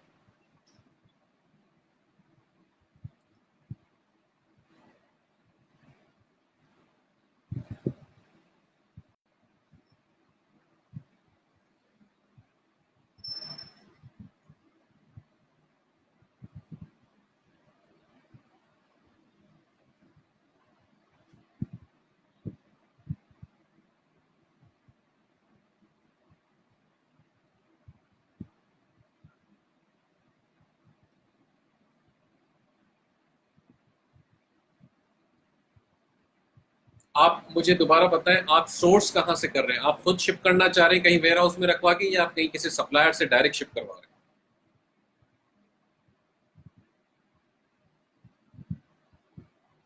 तो वॉलमार्ट या अमेजोन को आप रिटर्न कर दें डायरेक्टली। वॉलमार्ट और अमेजोन क्यों नहीं लेगा आपसे रिटर्न? मुझे ये नहीं समझ में आ रहा है। वो बिल्कुल लेगा आपसे रिटर्न। 30 डेज का टाइम फ्रेम है ना आपके पास। अब 30 डेज का जो रिटर्न पीरियड आपने रखा हुआ है, अगर 31st डे को ईबे का आपका कस्टमर आके कहता है नहीं जी ये वापसी ले लो, इसमें ये मसला है, तो आप रिफ्यूज कर सकते हो। आप मतलब आपके पास लीगली ऑफिशियली आपके पास राइट है कि आप उसको मना कर दो, sorry return window is over. तो इसमें कोई मसला नहीं है। और अगर उसके बाद on the other hand buyer ये कहता है $200 का आइटम हो या $500 का भी आइटम है अगर, और बायर ये कहता है ये फेक है, ठीक है मैंने मान लिया, मैं अमेजोन के पास जाता हूँ, मैं कहता हूँ मुझे ये आइटम रिटर्न करना है, अमेजोन पूछेगा रीजन क्या है, मैं कहूंगा जी नॉट एज डिस्क्राइब, बस, और मैं रिटर्न कर दूंगा उस आइटम को। अमेजोन मुझसे इससे ज्यादा सवाल थोड़ी करेगा, ना वॉलमार्ट करेगा। वो मुझे पैसे रिफंड कर देगा, आइटम रिटर्न मिलेगी, वो पैसे रिफंड कर देगा, वही पैसे में उसको, आपको अपने वेयर हाउस में लेने की जरूरत ही नहीं है, वो सवाल ही पैदा नहीं होता। को ऐसे सप्लायर के साथ काम करेंगे ड्रॉप शिपिंग के अंदर जो रिटर्न एक्सेप्ट करेगा। अगर आपका सप्लायर रिटर्न एक्सेप्ट नहीं करता तो आप उसके साथ काम ही ना करें, क्योंकि इसमें तो आप फंस जाएंगे, और इतनी बड़ी आइटम के ऊपर तो कभी भी रिस्क नहीं लेना चाहिए। Sure. मोहतसिम मलिक, आपको अनम्यूट कर रहा हूँ।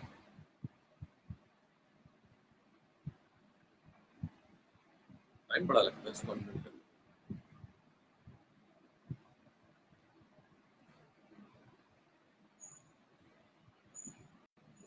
Can we buy from Walmart using Pakistani credit card? नहीं जी, वो एक्सेप्ट नहीं करेगा। यूएस का बिलिंग एड्रेस होगा तभी एक्सेप्ट करेगा वो। Can we use invisible hand free extension और लुक फॉर डिफरेंस? जी बिल्कुल फराज, आप इनविजिबल हैंड यूज करें, और बल्कि मैं भी करता हूँ। और इसके अलावा एक और एक्सटेंशन है प्राइस ब्लिंक। प्राइस ब्लिंक भी यही काम करता है जो इनविजिबल हैंड करता है, मतलब रखना चाहें तो रख सकते हैं। Can I sell a gel pen from Pakistan that's priced 20 PKR, sell it on Amazon for $20? Mohtasim, ये सवाल आपका काफी ज्यादा एक ब्रॉड का है, मतलब उसके अंदर आपको प्रोडक्ट रिसर्च भी करनी पड़ेगी, देखना पड़ेगा प्रोडक्ट वाकई बिक रही है नहीं बिक रही, कैसे बिक रही है, क्या उसकी रैंकिंग रही। तो अगर अमेजोन पर सेल करें तो फिर आपको उसके लिए जंगल स्काउट देखना पड़ेगा कि जंगल स्काउट आपको क्या कहता है, कैसा डाटा दे रहा है उस निश के बारे में, ठीक है। तो ये है। और how to increase view, Tauqeer कहते हैं how to increase views. Tauqeer, मैं रेकमेंड नहीं करूंगा अगर जबरदस्ती व्यूज बढ़ाने की बात कीजिए, क्योंकि बात फिर वही आ जाती है कि अगर व्यूज बढ़ा लेंगे और सेल नहीं होगी तो भी वो लिस्टिंग आपकी बेकार हो जाएगी।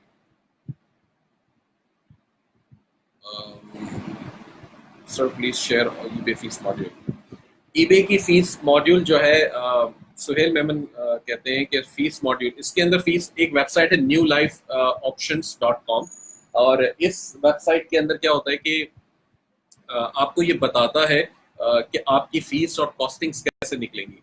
ईबे का जो स्टोर प्लान है, अगर आप free as a free user इस पे सेल कर रहे हैं तो ईबे आपसे जो है वो 10% कमीशन चार्ज कर रहा होगा अपनी आपकी लिस्ट प्राइस के ऊपर।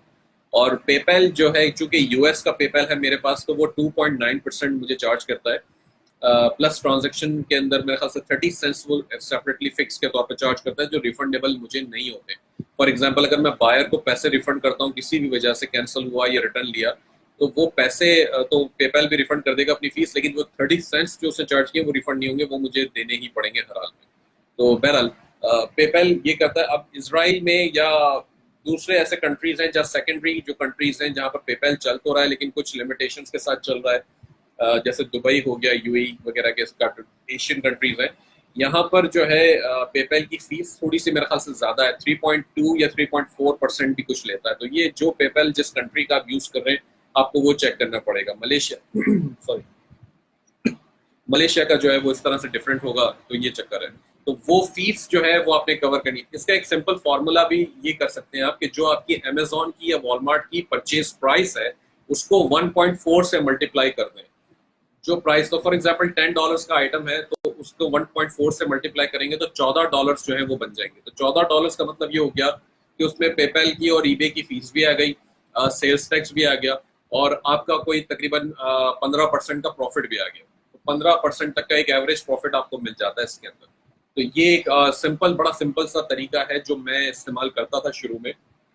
और ये नहीं तो आप जो मैंने न्यू लाइफ ऑप्शन एक वेबसाइट आपको बताई है, इसके अंदर भी जो है आप इसको कैलकुलेट कर सकते हैं। इसमें आपने सब्सक्रिप्शन अगर आपका स्टोर का चल रहा है तो आपने वो सिलेक्ट करना है, और राइट साइड पे जो है आपको प्राइस, अपनी परचेज प्राइस और सेलिंग प्राइस दोनों डालनी होंगी, वो आपको वो बता देगा प्रॉफिट, नेट प्रॉफिट क्या होगा।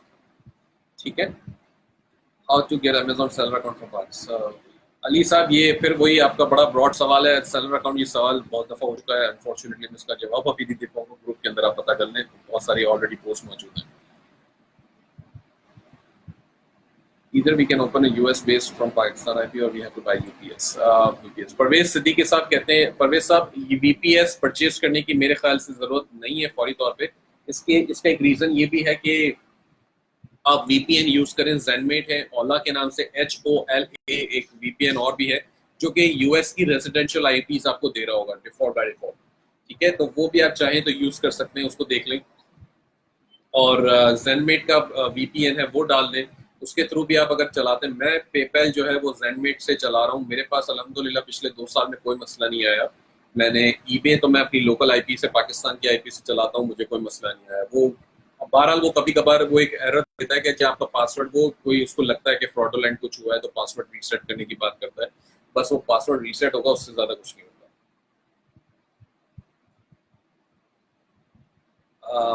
आमिर साहब कहते हैं how to purchase ID. Aamir sahab, वो परचेज आईडी कैसे करनी है वो मैं आपको शेयर करा दूंगा लिंक। उसका कुछ लोगों का मुझे थोड़ा सा देखना पड़ेगा कि रिलायबल कौन है, मैं अपनी तरफ से थोड़ी सी ड्यू डिलिजेंस करने के बाद में डालूंगा। फिर मैं आपसे रिक्वेस्ट करूंगा कि आप मजीद उसको ड्यू डिलिजेंस करें। अली साहब, आपने फिर लिखा सर प्लीज आंसर, मुझे नहीं पता अगर आपका आंसर क्वेश्चन क्या था, शायद अगर मैंने दे दिया तो प्लीज, और नहीं तो आप फिर पूरा क्वेश्चन आपका टाइप करके मैं दे दूंगा। Share about list products you shared on Apple, how do you meet to on Amazon and suppliers। हारून कहते हैं, अच्छा हारून कहते हैं कि मीट टू अमेजोन पे कैसे करनी है सप्लायर रेटिंग परचेसिंग स्लिप भी नहीं। ये मेरे ख्याल से अभी रिसेंटली सनी साहब ने जो है वो ये सेशन किया था, उसमें ये क्वेश्चन का बड़ा डिटेल में जवाब ऑलरेडी दे दिया था, लेकिन फिर भी मैं आपको सरसरी बता देता हूँ। होलसेलर्स की मैंने लिस्ट शेयर की थी जहां से आप परचेजिंग कर सकते हैं। उसमें कुछ ऐसे भी हैं जो ड्रॉप शिपिंग भी करते हैं। जो सेलर्स, सप्लायर्स जो ड्रॉप शिपिंग करते हैं, आप उनसे आइटम्स लेकर ईबे पर भी सेल कर सकते हैं, और वो ज्यादा अच्छी अपॉर्चुनिटी है आपके पास, क्योंकि वो सप्लायर्स या वो ड्रॉप शिपर्स जो है वो ईबे के ऊपर उनका कंपटीशन कम होगा, क्योंकि हर कोई उनसे परचेस नहीं कर रहा। ठीक है, और उसकी जो लिस्ट मैंने जो होलसेलर्स की लिस्ट वो डाली थी बाद में, उसमें काफी सारे ऐसे भी हैं जो आपसे LLC नहीं मांगते। तो आप एज एन इंडिविजुअल सेलर अगर अमेजोन पर हैं या मतलब बगैर LLC के कर रहे हैं अमेजोन या ईबे पर, तो आप बिल्कुल उनको इस्तेमाल कर सकते हैं। और वो लिस्ट मैंने इसीलिए शेयर कर दी थी कि आप अपने अकाउंट्स खुद बनाएं, खुद अपने नाम से, और उनके थ्रू उनके साथ काम करने की कोशिश करें और देखें क्या आपको रिस्पॉन्सेज मिलते हैं। वो बिल्कुल आप इस्तेमाल कर सकते हैं। ठीक है, परचेज स्लिप का अगर अमेजोन के लिए आपको चाहिए तो वो स्लिप मैंने जो ऑफर दी थी कि मैं परचेज कर लूंगा आप लोगों के बिहाफ पे, तो वो मैं अभी भी कर सकता हूँ, स्लिप मैं आपको दे दूंगा। आगे आपको किस तरह से तफसीलात उसकी चेंज करके देखनी देनी है आगे, वो आप बिल्कुल कर सकते हैं, इसमें कोई मसला नहीं है। ठीक है। How many Amazon buying accounts can be opened by a person in USA? Sameer, जितने चाहें इतने ओपन करें। Amazon को बायर्स से इतनी तकलीफ थोड़ी है, बायर्स को तो ज्यादा अच्छी बात मतलब लगते हैं उसको, तो आप बिल्कुल करें, कोई इतना मसला नहीं है। अलबत्ता अब्यूज वो उस वक्त लेगा जब आप फेक रिव्यूज डाल रहे हैं किसी और सेलर्स को, तो वहां पे मोहम्मद बशीर या जो भी इनका नाम है, यानी cheap way for ID purchasing, मतलब चीप वे तो मुझे नहीं पता। आईडी परचेज करने का देखें, अगर आप काम करना चाहते हैं, पैसे कमाना चाह रहे हैं और अच्छे बड़े काम की तरफ आ रहे हैं, तो थोड़े पैसे तो आपको खर्च करने पड़ते हैं, क्योंकि अगला बंदा जो आपको आईडी बेच रहा है वो भी कमाने बैठा है। तो कोई अगर बहुत मतलब कोई ये बोले कि मैं $5 और $10 में दे दूंगा, तो फिर वो कोई फजूल सी कोई चीज होगी और आपके वो पैसे भी जाया होंगे और टाइम भी जाया होगा। मैं थोड़ा सा इसलिए इसको अवॉइड करूँगा। जिया जी के कहते हैं entering keywords through HTML has affect on better exposure और लिसनिंग। मेरे ख्याल से नहीं है जिया, ऐसा कुछ भी नहीं है कि आप HTML के ऊपर अगर आप ज्यादा चीजें डालते हैं तो उल्टा वो थोड़ा सा आपके लिए प्रॉब्लम ही क्रिएट करता है, बजाय कि, क्योंकि मैं नहीं समझता कि लिस्टिंग्स को इतना ज्यादा आपको एक्सपोजर चाहिए कि आप उसको गूगल पे लेके जाएं, क्योंकि ईबे ऑलरेडी आपकी लिस्टिंग को उस लेवल पे ऑप्टिमाइज कर रहा है कि वो गूगल के सर्च इंडेक्सेस में और गूगल शॉपिंग में दोनों जगह पे आ जाए। अब आपने जो है वो पिक्चर्स साफ सुथरी रखनी है। वो कहता है पिक्चर्स जो है वो वाइट बैकग्राउंड के साथ हो, उसके ऊपर कोई ज्यादा एक्स्ट्रा टेक्स्ट वगैरह ना हो। एज लॉन्ग एज ये सब चीजें आप पूरी कर रहे हैं तो मेरे ख्याल से कोई मसला नहीं होगा, आपकी लिस्टिंग्स ऑटोमेटिकली गूगल वगैरह में आना शुरू हो जाएगी। मेरी लिस्टिंग्स आती है, मैं खुद देखी है, खुद सर्च की है मैंने बाकायदा। How can a new seller sell on eBay in case if we are selling PL products of Amazon sellers of eBay? Mohsin, आप बिल्कुल सिंपल सा तरीका है, जैसे आप कोई और आइटम परचेज करके सेल करेंगे eBay पर अमेजोन की, वैसे ही आप अपने जो PL सेलर्स हैं जो अमेजोन के हमारे हैं, पाकिस्तानी लोग हैं, उनकी भी आइटम सेल करें। मैंने एक डॉक्यूमेंट शेयर करवाया था कुछ लोगों ने सबमिट भी किया। मैंने इनफैक्ट उनकी लिस्टिंग्स अपलोड भी शायद कर दी हैं। मैंने अपने वर्चुअल असिस्टेंट को दी थी, उन्होंने कर दी होगी। Does eBay seller manually feed? जी अरसलान, ईबे सेलर को मैनुअली ऑर्डर फीड कराने पड़ते हैं। टूल्स हैं, जैसा मैंने जिक्र किया था, ऑटो टीएस है या डीएसएम टूल है। इन टूल्स के अंदर ऑप्शंस होते हैं ऑटोमेटिक ऑर्डरिंग के, लेकिन ये सिर्फ काम करते हैं अमेजोन के साथ और शायद ज्यादा से ज्यादा मेरे ख्याल से वॉलमार्ट के साथ कुछ कर ले तो कर ले। डीएसएम टूल वॉलमार्ट के ऊपर भी काम करते हैं, वो ऑटोमेटिक ऑर्डर प्लेस कर देगा। तो लेकिन वो अमेजोन और वॉलमार्ट के ऊपर ही काम करेगा। ऑर्डर्स अगर आपका सप्लायर कोई और है, होम डिपो है या कुछ और है, तो फिर वो काम नहीं करेंगे, फिर आपको मैनुअली करने पड़ेंगे। अब जब आपका काम बढ़ता है, जब आप एक बड़े लेवल पे चले जाते हैं, तो फिर आपको फायदा ये होता है कि आप उसको जो है आपके पास वर्चुअल असिस्टेंट हायर कर लेते हैं आप, आपके पास बंदे होते हैं, वो आपके जो सारे ऑर्डर्स होंगे वो प्रोसेस कर देंगे।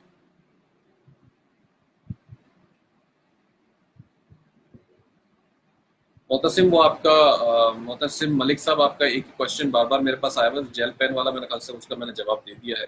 Can we create account eBay using valid UK details? जी सफीर साहब, आप कर सकते हैं ebay.com पे यूके की डिटेल्स डालकर भी। How to rank on eBay? Abeer sahab कहते हैं how to rank on eBay. Rank करने के लिए देखें, सबसे इंपॉर्टेंट चीज है आपके टाइटल की बात आ जाती है। टाइटल आपका कैसा है, और title-builder.com एक वेबसाइट है जो कि आपके टाइटल को ऑप्टिमाइज करती है, तो आप उसको देखें। और वहां पे जब आप टाइटल डालेंगे तो आपको बिल्कुल नजर आएगा कि जी टाइटल वो बताएगा कीवर्ड्स वगैरह ना रिलेटेड, तो वो कीवर्ड्स वगैरह को आपने अपने टाइटल में डालने होंगे। सेंस बनना चाहिए उसका, जब वो सेंस बन रहा है, वो टाइटल अच्छा सा बन जाता है, तो उसके बिहाफ पे आप उसको बनाते हैं। वो वेबसाइट में शेयर करा दूंगा ग्रुप में भी, ताकि आप डायरेक्ट उस पर जाएं। आपको सिंपली कोई दो या तीन कीवर्ड्स डालने हैं। फॉर एग्जांपल सीलिंग फैन मैंने लिख दिया, तो वो जब आप सीलिंग फैन लिखेंगे उसमें, तो वो उससे बहुत सारे रिलेटेड कीवर्ड्स लाके आपको दे देगा कि ये कीवर्ड्स हैं, और वो साथ उसके बताता भी है कि कौन सा कीवर्ड कितना ज्यादा कॉम्पिटिटिव है और कितना ज्यादा आपको फायदा दे सकता है। ठीक है। Are you a drop shipper? Amjad Hussain, yes, मैं ड्रॉप शिपिंग भी करता हूँ, मैं FBA भी करता हूँ। सर्विस और VA you recommend for to list product? Service VA की जो है अनुवस्वानी, इसमें ये होता है कि VA आपको हायर करने पड़ते हैं। आप upwork.com से भी हायर कर सकते हैं, और आप freelancer.com भी है। एक और वेबसाइट है onlinejobs.th, जहाँ पे फिलीपींस के फ्रीलांसर्स आपको मिल जाते हैं, लेकिन वो सर्विस जो है वो पेड सर्विस है, मतलब आपको मेरे ख्याल से $80 या $60 कुछ आपको पर मंथ पे करना पड़ता है हायर करने के लिए।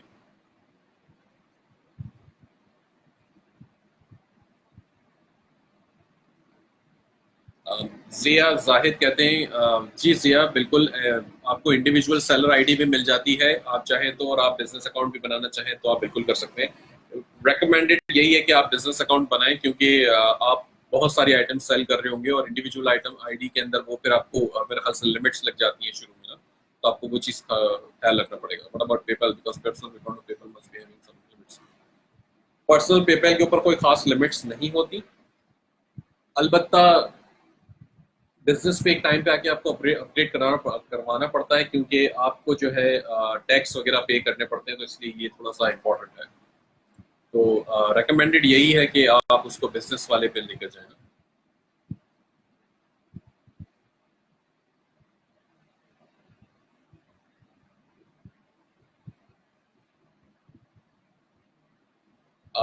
जिया, items being source from Amazon and not having UPC, तो इसमें ये होता है कि कुछ आइटम्स के यूपीसी आपको जब नहीं मिलते तो एक वेबसाइट है यूपीसी साइट mdb.com, ये भी मैं आपको शेयर करा दूंगा इंशाल्लाह। यूपीसी साइट mdb.com जो है वो आप जब उसके ऊपर आपको कुछ टर्म्स ऐसे डालने पड़ते हैं। फॉर एग्जांपल अमेजोन की आइटम का कोई मॉडल नंबर है तो वो आपने डाल दिया, उसको आपने सर्च किया, कुछ नहीं तो प्रोडक्ट का नाम या ब्रांड नेम इस तरह कुछ डाल दिया, तो वो जब डाल के आप सर्च करेंगे तो वो आपको यूपीसी कोड उसका दे देगा। आप सिंपली वो यूपीसी कोड उठा के ईबे पर डाल सकते हैं।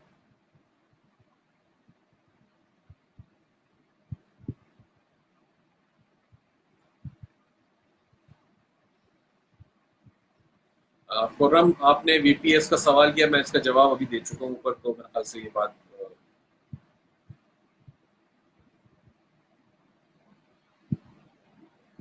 अमजद हुसैन आप कह रहे हैं कि टैक्स का जो है यूएसए के, मैं ब्रीफ एक्सप्लेनेशन दूं। टैक्स बहुत ज़्यादा कॉम्प्लिकेटेड है, मैं टैक्स एक्सपर्ट अनफॉर्चुनेटली नहीं हूं, तो इसलिए आपको टैक्स की जितनी भी हेल्प चाहिए वो सारी आपको कोई अकाउंटेंट से लेनी पड़ेगी। लेकिन इतना मैं आपको बताऊंगा कि जो मैंने पहले भी बात कही, 200 ट्रांजेक्शन हो रही हैं या $20,000 से ऊपर का आपने बिजनेस किया है, दोनों सूरतों के अंदर आपको टैक्स फाइल करना पड़ता है, लाजिम हो जाता है। अब आप उसके अंदर जो है प्रॉफिट शो करें या ना करें वो तो आपके अकाउंटेंट पे डिपेंड करता है। अलबत्ता रिटर्न आपको फाइल करना जरूरी है ताकि वो आईआरएस में आपकी इंफॉर्मेशन जारी है। अब आप अगर नॉन यूएस सेलर हैं तो फिर आपको अमेजोन पेपैल को बताना पड़ता है कि मैं नॉन यूएस हूँ, तो उनका जो मेरे ख्याल से फॉर्म आते हैं W9 भी है और 1099 है, मुझे नहीं पता एग्जैक्टली सारे फॉर्म के नंबर बड़े कॉम्प्लिकेटेड है बहुत सारे, लेकिन आपको वहां पे डिफाइन करना पड़ता है कि मैं नॉन यूएस पर्सन हूँ और मुझे टैक्स फाइल करने की जरूरत नहीं है। तो फिर उस सूरत के अंदर फिर पेपैल आपको मेरे ख्याल से एडिशनल क्वेश्चंस करता है, तो वो थोड़ा सा आपका टैक्स इंटरव्यू जैसे अमेजोन में होता है वैसे ही पेपैल भी कुछ इस तरह के सवाल आपसे करेगा और आपको टैक्स के लिए प्रॉपर हेल्प चाहिए होगी फिर किसी टैक्स एक्सपर्ट की। ईबे पिक्स कॉपीराइट इशू नहीं सुहेल, कॉपीराइट के इश्यूज आते हैं बिल्कुल। उस सूरत में ईबे आपको तक कहेगा जब किसी ने कंप्लेन की है, किसी ने डीएमसीए फाइल कर दिया है कि जी ये इमेजेस मेरी हैं। फॉर एग्जांपल कोई अमेजोन का सेलर प्राइवेट लेबल है जैसे आप हैं और आपकी आइटम्स अगर कोई ईबे का सेलर बेच रहा है और आपको ये बात पसंद नहीं आई तो आप ईबे पर गए, उस लिस्टिंग के ऊपर जाके आपने रिपोर्ट कर दी और डीएमसीए उसका फाइल करा दिया कि जी आइटम्स की पिक्चर्स जो है वो, ये आइटम की पिक्चर्स मेरी हैं और मेरी परमिशन के बगैर अपलोड हुई है, तो ईबे वो लिस्टिंग को जो है वो आपकी डाउन कर देगा और आपको एक एरर भी मैसेज भी देगा कि ये लिस्टिंग जो है वो मेरी आपकी जो है वो ये हो गई है, कंप्लेन आई है। अब आप इसको रिजॉल्व करना दोबारा रखना चाहते हैं तो फिर आपको लाजिम है कि आप इससे ओरिजिनल जो फाइलर है उससे कांटेक्ट करें, यानी कि आपके अमेजोन का वो ईमेल वगैरह कुछ जो भी वो दे देगा।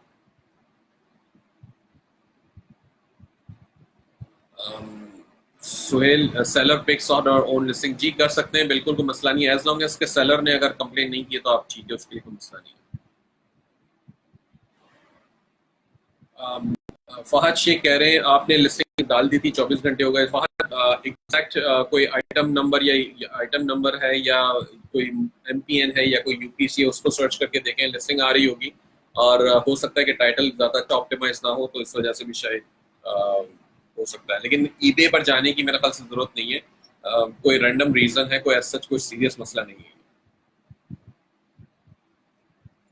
फराज, ईबे के ऊपर जो है वो गाइड्स मुझे एग्जैक्टली नहीं पता, लेकिन बिल्कुल ईबे देता है गाइड्स के, हाउ टू सेल या हाउ टू लिस्ट, वो ऑप्टिमाइजेशन की भी टिप्स देता है और बिल्कुल मुझे मिल जाएंगी और अब सॉरी आपको मिल जाएंगी। और इसके अलावा यूट्यूब पे बेतहाशा वीडियोस पड़ी हैं जिससे आपको हेल्प मिल जाएगी कि कैसे इसके ऊपर लिस्टिंग्स वगैरह करनी है।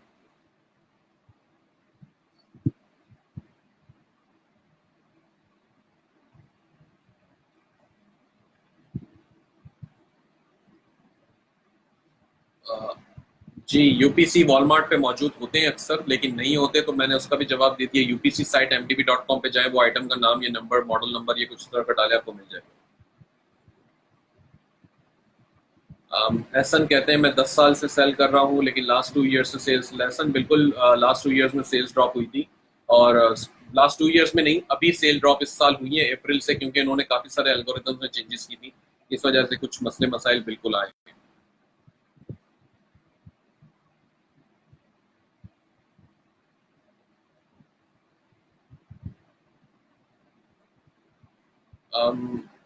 मोहसिन, पेयोनियर आप कनेक्ट करते हैं तो बिल्कुल आपको देखना पड़ेगा कि आपके सर्विस चार्जेस क्या हैं पेपैल के, अगर आपका यही सवाल है तो। ईबे के ऊपर जाहिर सी बात है, जब आप लिस्ट कर रहे हैं तो बहुत सारे और भी एक्सपेंसेस इसके अंदर आ जाते हैं, क्योंकि अगर आप अमेजोन पे परचेज कर रहे हैं, आपके पास क्रेडिट कार्ड नहीं है और आप पेपैल से पेमेंट करना चाहते हैं, तो अमेजोन तो पेपैल एक्सेप्ट करेगा नहीं। तो कहीं और से आपको गिफ्ट कार्ड खरीदना पड़ेगा। जो अमेजोन का गिफ्ट कार्ड होगा वो आप अमेजोन पे लगाएंगे। अब कहीं और से खरीदेंगे तो वो भी 3 या 4 या 5% जो है वो गिफ्ट कार्ड के ऊपर चार्ज करेगा। तो इस तरह के एक्सपेंसेस हैं जो कि आपको अपनी लिस्ट, अपने जो भी आपकी सेल्स हैं उसके अंदर आपको कवर करने पड़ेंगे, ताकि वो आप profit end of the day बना सकें। और बिल्कुल लोग बनाते हैं, ऐसी आइटम्स आपको मिल जाती हैं जो कि इसके ऊपर आपका अच्छा प्रॉफिट बन जाए। ठीक है। और Salam Zafra, I have got eBay ID UK and PayPal can make US ID with UK bank. UK bank का ईबे से कोई ताल्लुक नहीं है, पेपैल आपका एक्सेप्ट करेगा यूके बैंक या नहीं, ये सवाल है। तो यूएस के अकाउंट पे यूके का बैंक मेरे ख्याल से नहीं चलेगा, मैंने जहां तक देखा है मुझे कोई ऐसा मसला नहीं मिला। अलबत्ता यूके के पेपैल के ऊपर यूएस का बैंक मेरे ख्याल से एक्सेप्ट कर लेता है, क्योंकि मैंने, जब मैं मलेशिया में था तब मैंने मलेशिया के जो पेपैल मेरा चल रहा था उसके अंदर मैंने यूएस का बैंक अकाउंट डाला था और बिल्कुल सही चल रहा था, वो कोई मसला नहीं था। तो यूएस के पेपैल के ऊपर यूके बैंक आपका नहीं चलेगा, मसला आपको बैंक का आएगा।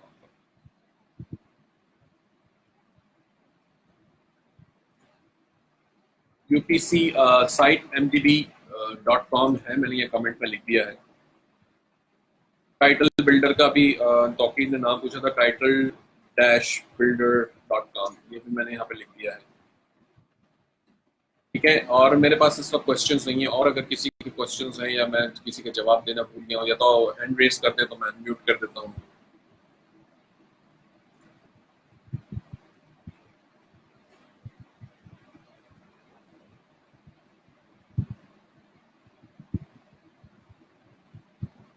जी मोहतसिम, आपकी आवाज आ रही है मुझे।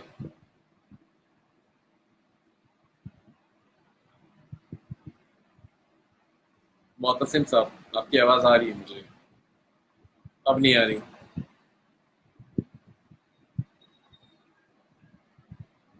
ठीक है।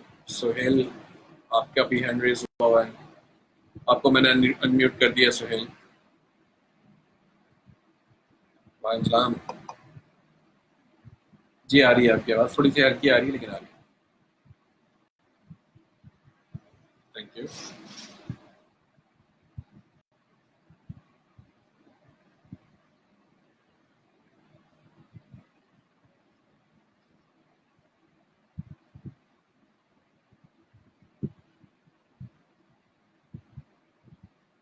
जी, ईबे बिल्कुल करता है। जैसा मैंने शुरू में बताया था, लेट शिपमेंट आपकी मार्क हो रही होती है और 95% का जो थ्रेशोल्ड है वो उसके ऊपर आपको रहना है। और अगर आपका वॉलमार्ट या कोई भी सप्लायर है जो कि डिले कर देता है और अगर ये उसका रूटीन है, तो फिर आप ख्याल करें, फिर आप उसकी लिस्टिंग जो आपने बना रखी है उस लिस्टिंग में हैंडलिंग टाइम आपको बढ़ाना पड़ेगा। अगर आपने स्टैंडर्ड 3 दिन या 2 दिन, 2 या 3 बिजनेस डेज रखा है, तो वो आपको चेंज करना पड़ेगा। और जो भी आपका टाइम ले रहा है सप्लायर, फिर आपको वो रखना पड़ेगा। मतलब एक गलती आप बार बार नहीं करना चाहेंगे ना, तो अगर सप्लायर ने ज्यादा टाइम ले लिया और हर दफा करना चाह रहे दूसरी दफा तीसरी दफा भी, तो फिर आप लाजिम है कि या तो फिर वो हैंडलिंग टाइम आप बढ़ाएं या फिर उस सप्लायर से मेरे ख्याल से काम करना बंद कर दें। नॉर्मली वॉलमार्ट करेगा नहीं, और अगर करेगा तो कुछ ऐसी आइटम्स होती हैं जिसमें होता है, जैसे जो जो बड़ी हो ना आइटम्स, जो फॉर एग्जांपल बल्की आइटम्स है, कोई कैबिनेट है, कायाक्स बिकती हैं जो पानी के अंदर ये लोग इस्तेमाल करते हैं फिशिंग वगैरह के लिए या वाटर स्पोर्ट्स के लिए, तो वो ऐसी चीजें जो है ये थोड़ी सी हर जगह इनके पास स्टॉक में नहीं होती, तो थोड़ा सा इनको वो रहता है टाइम, ये लोग ज्यादा लगा देते हैं। तो ऐसी चीजों में हम फिर हैंडलिंग टाइम जो रखते हैं वो 5 दिन रखते हैं। अमेजोन पे भी मैं ड्रॉप शिपिंग करता हूँ जब, तो मैं 5 दिन उसके वो रखता हूँ दिन, ताकि मुझे एटलीस्ट ये प्रॉब्लम्स आए ना कि जो अगर डिले हो जाता है कहीं से। नॉर्मली हम 1 या 2 दिन के अंदर जो है वो शिपिंग सबमिट कर देते हैं, जो कि कस्टमर भी खुश हो जाता है कि जी ठीक है, एस्टिमेट्स तो मुझे बहुत आगे के बता रहा था, लेकिन सेलर ने जो है वो जल्दी शिप कर दिया, तो एक्चुअली इट मेक्स सेंस।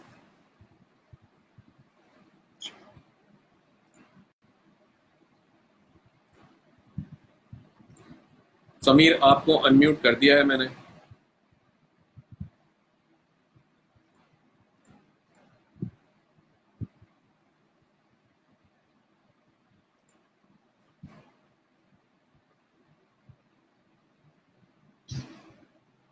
ठीक है, समीर आपको अनम्यूट कर दिया है मैंने, अगर आपके पास सवाल है तो। बाकी और अच्छा, how possible is price arbitrage for Zelle pay? Haider, मुझे आपका सवाल कुछ सही से समझ में नहीं आया। आर्बिट्राज जेल पेन्स, तो वो जेल पेन्स अगर आपको वही बेचने हैं तो फिर आपको सर्च करने पड़ेंगे कौन है वहां पे जिससे आप परचेज कर सके और ईबे पर सेल कर सके, अगर यही आपका सवाल है। इरफान, आप कह रहे हैं व्हाट मोस्टली बायर्स, तो देखें जैसे अमेजोन की अपनी मार्केट है वैसे ईबे की भी है, ईबे के पास भी बायर्स जाते हैं परचेजिंग, कुछ भी बिकता है, सब कुछ बिकता है। आपको अपनी रिसर्च करनी पड़ेगी, ठीक है ना, कि क्या बिक रहा है और मैं क्या बेचना चाहता हूँ। अनु, आपकी वीए की कोई वेबसाइट नहीं है, मैं लिख देता हूँ, अपवर्क है, freelancer.com है, और online jobs dot P H है जो कि पेड है। Is it a good idea to drop ship products from China? मैंने पहले भी बताया, मैं नहीं करता, मैं रेकमेंड भी नहीं करता, और स्पेशली नए सेलर्स के लिए तो मैं बिल्कुल नहीं करता, क्योंकि इसका रीजन ये है कि टाइम्स जो लगते हैं ना, शिपिंग टाइम जो लग जाता है वो बहुत डेंजरस होता है, फिर कोई ट्रैकिंग भी वो आपको ऐसी नहीं देता है। बल्कि एक्सप्रेस आपको बताएगा कि ई पैकेट से डिलीवरी हो जाएगी, नॉर्मली ई पैकेट जो है वो हफ्ता 10 दिन लगाता है शिपिंग में। लेकिन अगर बायर को आइटम नहीं मिली तो आप क्या करेंगे, वो ट्रैकिंग कुछ और बता रही होगी, तो फिर आपको बैक एंड फोर्थ। अच्छा, चाइना के जो सेलर्स हैं वो आपको फौरन फौरन जवाब भी नहीं देंगे। हम क्योंकि नए, हम ऐसे लोग हैं कि हम अपना मतलब बड़े उससे काम कर रहे होते हैं कि जी ठीक है, फौरन जैसे बायर का कोई सवाल आया तो हमने फौरन जवाब देने की कोशिश करी। लेकिन चाइना के लोग ऐसे नहीं है, ये लोग बहुत टाइम भी लगा देते हैं, और एक एक दो दो दिन तक तो आपको जवाब भी नहीं मिलेगा, तो ये भी एक मसला आपके लिए बन जाएगा। और वॉलमार्ट के ऊपर और अमेजोन के ऊपर क्या है कि आपके पास लाइव चैट सेशन मौजूद है, आपके अगर आइटम नहीं पहुंची या कोई मसला आया, आपने सिंपली लाइव चैट पे गए, उनसे पूछा, उसने ज्यादातर केसेस के अंदर वॉलमार्ट और अमेजोन क्या करते हैं, अगर डिलीवरी के इश्यूज हैं, आपने बताया आइटम मिली नहीं है, वो आपको फौरन पैसे रिफंड कर देंगे। फौरन रिफंड आपको मिल गया, इसका मतलब आप सेफ हो गए हो यहाँ से। अब आपने अपने कस्टमर को सेव करना है, तो अपने कस्टमर को या तो पैसे जाके रिफंड कर दिए, या आपको पता था कि जी आइटम 2 दिन आपके पास और मौजूद है, तो आपने दोबारा से आइटम परचेज करके भिजवा दी उसको, और बायर को माजरत की, जी ये माजरत हुई है, ये नया ट्रैकिंग नंबर है, इस तरह की बात आपने कर ली। लेकिन चाइना से आप ये सब नहीं कर पाएंगे, तो इसलिए आपको आपका जो अकाउंट का जो मेट्रिक्स है ना वो बहुत ज्यादा खराब हो जाएंगी ईबे की, तो थोड़ा सा इसको आपको ख्याल रखना पड़ेगा।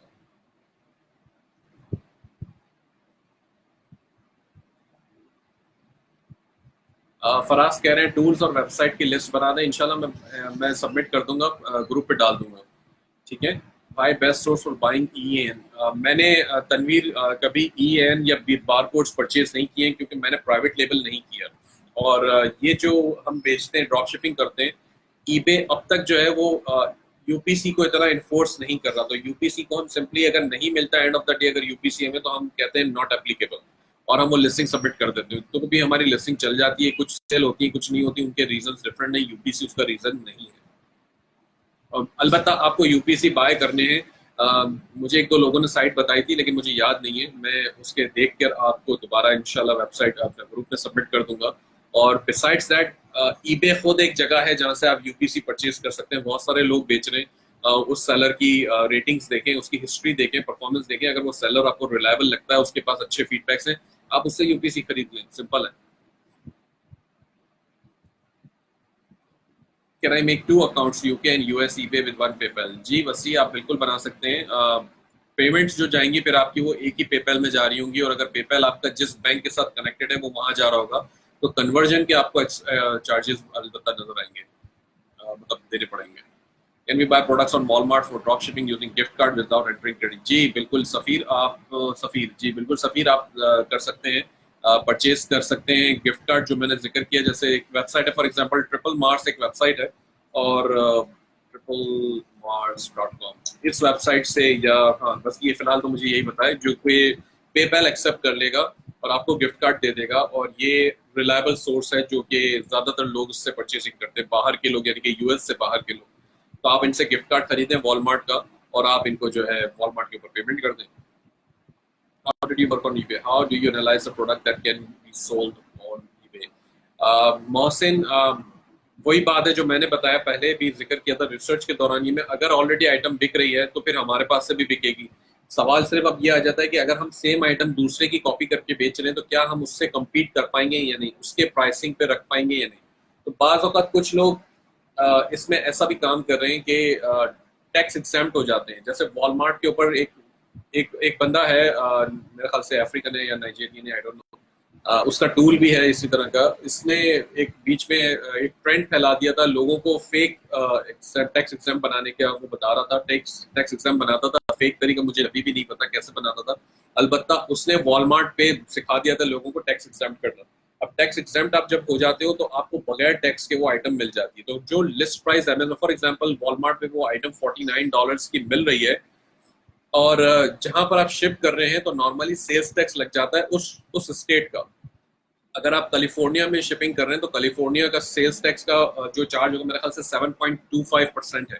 तो वो 7.25% वॉलमार्ट ऐड कर देगा सब टोटल के ऊपर, यानी कि आइटम की प्राइस के ऊपर, और वो भी आपको पे करना पड़ेगा। ऑन दी अदर हैंड आप ईबे पर वो टैक्स चार्ज नहीं कर रहे, तो टैक्स चार्ज जब नहीं कर रहे हैं तो अल्टीमेटली होता क्या है कि आपकी परचेज कॉस्ट बढ़ गई ना, तो आपका सेलिंग प्राइस भी आपके बढ़ जाते हैं। कुछ लोग ये फेक टैक्स एग्जाम्प्ट यूज कर रहे होते हैं और वहां से बगैर टैक्स के परचेज करते हैं, इसलिए उनकी प्राइसेस नीचे आ जाती है ऑटोमेटिकली। सेल करते वक्त वो उससे फिर आपको थोड़ा सा कम्पीट करना मुश्किल हो जाता है। अलबत्ता लोग, मतलब मैं जो है वो जब आइटम लगाता हूँ टैक्स को अपने साथ शामिल करने के बाद उसकी प्राइसिंग लगाता हूँ। कुछ आइटम्स बिकती हैं, अच्छी बिक जाती हैं, कुछ आइटम्स नहीं भी बिकती। बाज़ औक़ात ऐसे भी रीजंस होते हैं, कुछ बड़ी ज्यादा फर्क आ जाता है तो ज़ाहिर सी बात है फिर वो बिकना उसका मुश्किल होता है। फिर हम उसको प्रोमोटेड लिस्टिंग्स में भी लगा देते हैं। प्रोमोटेड लिस्टिंग में लगाने के बाद जाहिर सी बात है उसकी थोड़ी सी सेल आपको बढ़ना शुरू हो जाएगी। Motasim, are $4K enough for inventory? Motasim, $4000 inventory के लिए इनफ बिल्कुल है, लेकिन ईबे पर सेल करने के लिए इन्वेंट्री की जरूरत नहीं है, इसलिए कोई इन्वेस्टमेंट की जरूरत नहीं है। जब आइटम परचेज करेंगे तब पेपैल का अगर नया अकाउंट है तो वो आपको 90 डेज तक वो आपकी जो भी सेल्स आ रही होंगी वो उसके पैसे जो है वो होल्ड करेगा। 21 डेज के लिए होल्ड करता है ईच सेल को। तो उस दौरान ये में कुछ पैसे की आपको जरूरत पड़ेगी, और ताकि वो आइटम आप परचेज करके अपने बायर को भेज पाए। Effect of optimization of description on listing, what's better and fast method? Zia, मेरे पास जो है एक सिंपल, कुछ भी हमने नहीं किया हुआ, जो टूल्स हम यूज करते हैं उसमें हमने H3 या H2 का जो है वो टाइटल लगाया हुआ है, डिस्क्रिप्शन आ रही है उसके नीचे, और उसके नीचे एक बड़े रेड कलर से लिखा हुआ है thank you for visiting our product, या पता नहीं इस तरह कुछ लिखा हुआ है, तो वो बात हम लिख देते हैं बस। इसके अलावा और मैं कुछ नहीं करता। डिस्क्रिप्शन में हम पूरी डिस्क्रिप्शन उठा के कॉपी कर देते हैं। ज्यादातर जो टूल्स हम यूज करते हैं वो ऑटोमेटिक फैच कर लेता है, तो वहां पर ये सब चीजें बस आनी होती है डिस्क्रिप्शन के बॉक्स में। इसके अलावा एडिशनली हमें कुछ नहीं चाहिए, मतलब हम कुछ रखते भी नहीं है ना, और जरूरत भी नहीं है, और वो मोबाइल ऑप्टिमाइज भी हो जाती है वो लिस्टिंग, तो इसलिए वो ज्यादा अच्छी मेरे हिसाब से रहती है। तौकीर कह रहे हैं account briefly below, individual account with individual business plan. Individual business plan, ठीक है, business account with individual business plan.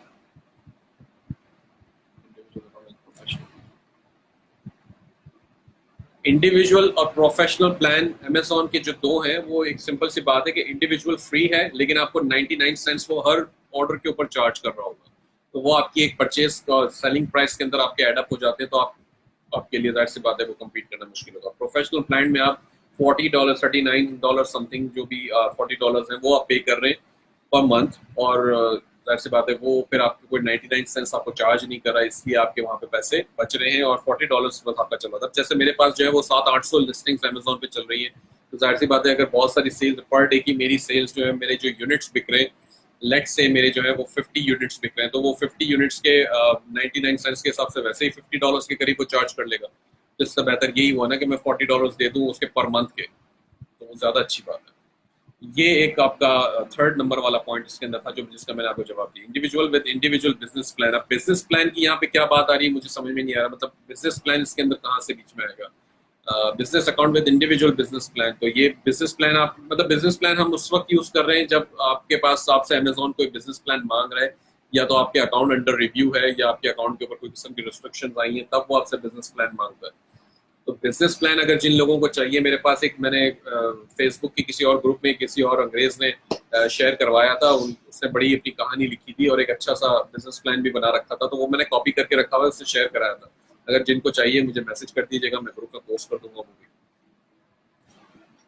Business account with professional business plan, अब ये भी दोस्त आपकी बात मुझे तौकीद समझ में नहीं आ रही है, ये चौथे नंबर की भी, क्योंकि business account with professional business plan, one of Facebook group member told me Amazon have this. नहीं, ऐसा कुछ भी नहीं है। एक इंडिविजुअल अकाउंट है और एक प्रोफेशनल अकाउंट है, दो किस्म के बस अकाउंट होते हैं जो कि अमेज़न के ऊपर होते हैं। अब एलएलसी या बिजनेस की जो बात हो रही है, वो तो आप किस नाम से जाना चाह रहे हैं, आप अपने पर्सनल नाम से जाना चाह रहे हैं या आप एलएलसी के थ्रू जाना चाह रहे हैं, वो एक अलग स्टोरी है। लेकिन दोनों सूरतों में अमेज़न आपको दो ऑप्शन देता है, या तो इंडिविजुअल बनाए या बिजनेस प्लान प्रो प्लान बनाए। How many listings you recommend? Zia, जितनी ज्यादा लिस्टिंग्स डालें उतना अच्छा है, वही वही वाली बात है। Please send link to buying Walmart gift card. मैंने सफीर मैंने ऑलरेडी डाल दिया है, triplemarts.com है, मैं लिंक उसका टाइप कर चुका हूँ यहाँ पर। Thank you for PayPal hold duration to just eBay और depends on upon transaction. Ahmad, PayPal hold जो है वो आपके नई ट्रांजैक्शंस पे करेगा, ईबे की सेल्स के ऊपर तो मुझे पता है फॉर श्योर करेगा, और ये 21 डेज तक आपकी सेल को होल्ड करेगा। यानी कि अगर फॉर एग्जांपल पहली तारीख को आपको आइटम का सेल, कोई आपकी आइटम सेल हुई है, तो वो आपको एक्सपेक्ट करता है कि आप उसको as soon as possible ship करें और बायर को डिलीवरी मिल जाए, और 21 तक जो है वो उसका इंतजार करेगा, ताकि उस बायर ने कोई कंप्लेन तो नहीं की, कोई किस्म का प्रॉब्लम तो नहीं आया। और आप जब ट्रैकिंग अपलोड करते हैं तो वो ईबे के ऊपर आप ट्रैकिंग अपलोड करेंगे तो पेपैल के ऊपर भी कॉपी हो जाती है ऑटोमेटिकली, क्योंकि दोनों इंटीग्रेटेड हैं एक दूसरे के साथ। तो होता क्या है कि पेपैल उसको ट्रैकिंग को भी देख रहा होता है। फॉर एग्जांपल पहली तारीख को सेल हुई थी, सेल आई थी आपके पास, आपने 3 तारीख को ट्रैकिंग डाली और लेट से 9 तारीख को आइटम जो है वो डिलीवर हो गई, तो पेपैल ये सब कुछ देख रहा है। अब 21 तारीख तक उसने पैसे रोके हुए, उसने देख लिया कि जी 20-21 तारीख हो गई, उस 9 तारीख को बायर को आइटम डिलीवर हो चुकी है, बायर ने कोई कंप्लेन नहीं की, ठीक है, वो पैसे आपको रिलीज कर देगा। अब अगर ये परफॉर्मेंस आपकी चलती रहती है 90 डेज तक, 90, इसको पेपैल जेल भी कहते हैं लोग, तो पेपैल जेल से आप 90 डेज में बाहर आ जाते हैं, फिर 90 डेज के बाद जैसे जैसे सेल आती है वैसे वैसे पैसे देना वो शुरू कर देता है।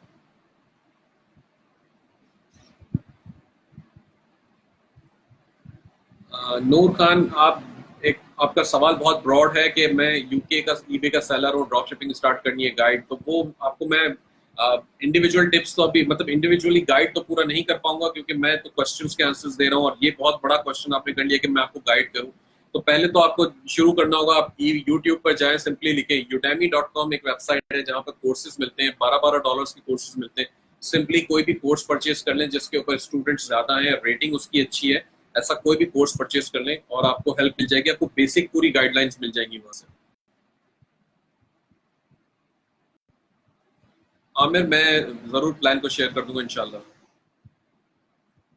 सावल, डमास्कस नाइफ के बारे में जो आपने पूछा था, बिल्कुल देखिए, अब वही बात है कि आपको रिसर्च करनी पड़ेगी। इस वक्त स्पेसिफिकली मैं डमास्कस नाइफ को मैं सर्च नहीं किया है मैंने, ना ही मैंने इसको सेल किया है, ना मुझे याद है।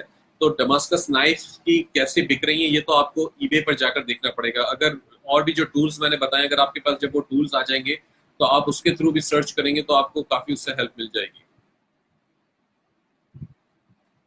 Mohtasim, I live in Dubai. Can I sell on Amazon US instead of Amazon UK?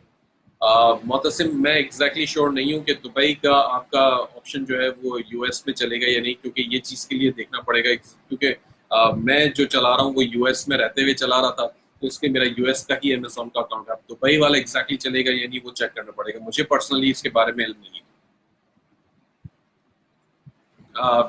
दूसरा आपका सवाल था वेरिएशन लिस्टिंग का। वेरिएशन आप बिल्कुल सेल कर सकते हैं, ईबे पर लिस्टिंग बनाए वेरिएशन वाली। कुछ मॉनिटरिंग टूल्स जो है वो वेरिएशन सपोर्ट करते हैं, ज्यादातर नहीं करते, तो वो चीज आप देख लीजिएगा कि वेरिएशन जो है आपका सपोर्टेड है या नहीं। सामल टूल्स में एक दफा दोबारा सारे टाइप करके सबमिट कर दूंगा ग्रुप के अंदर, तो आपको इंशाल्लाह मिल जाएंगे।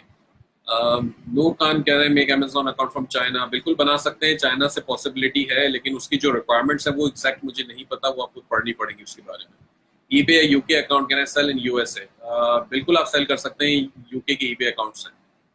और टैक्स की जो आप बात कर रहे हैं राफे, सॉरी मैं टैक्स के बारे में नहीं जानता, थोड़ा बहुत यूके के बारे यूएस के बारे में पता है, यूके के बारे में तो कुछ भी नहीं पता। हैदर शुक्रिया आपका। Can you recommend any Amazon drop shipping course? Abrar, मैं 2-3 कोर्सेज जो है वो अमेज़न ड्रॉप शिपिंग के तो कोई कोर्स नहीं है, मैंने खुद भी कोई कोर्स नहीं किया। मैंने बस पढ़ा है, लोगों को देखा है, लोगों को स्टडी किया है, उन लोगों के पीछे पीछे मैंने चीज़ें फॉलो की हैं, उनके ग्रुप्स में जाके उनके क्वेश्चंस पढ़ पढ़ के।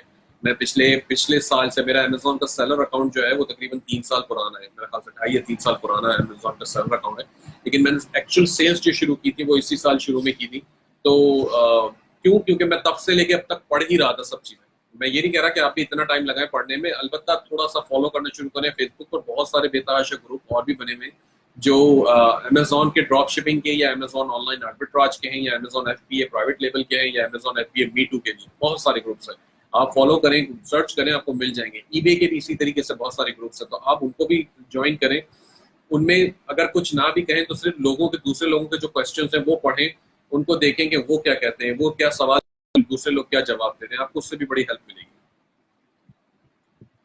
परवेज कह रहे हैं कि somewhere that eBay switching from PayPal to, जी परवेज ये बात सही है, ईबे बिल्कुल चेंज कर रहा है, लेकिन उन्होंने मेरे ख्याल से कोई आवाज इस तरह लगाई है कि अब से शुरू करेंगे 2018 से, तो ये आहिस्ता आहिस्ता ट्रांजिशन होते होते 2021 तक जो है ये इनका पेमेंट गेटवे चेंज होगा।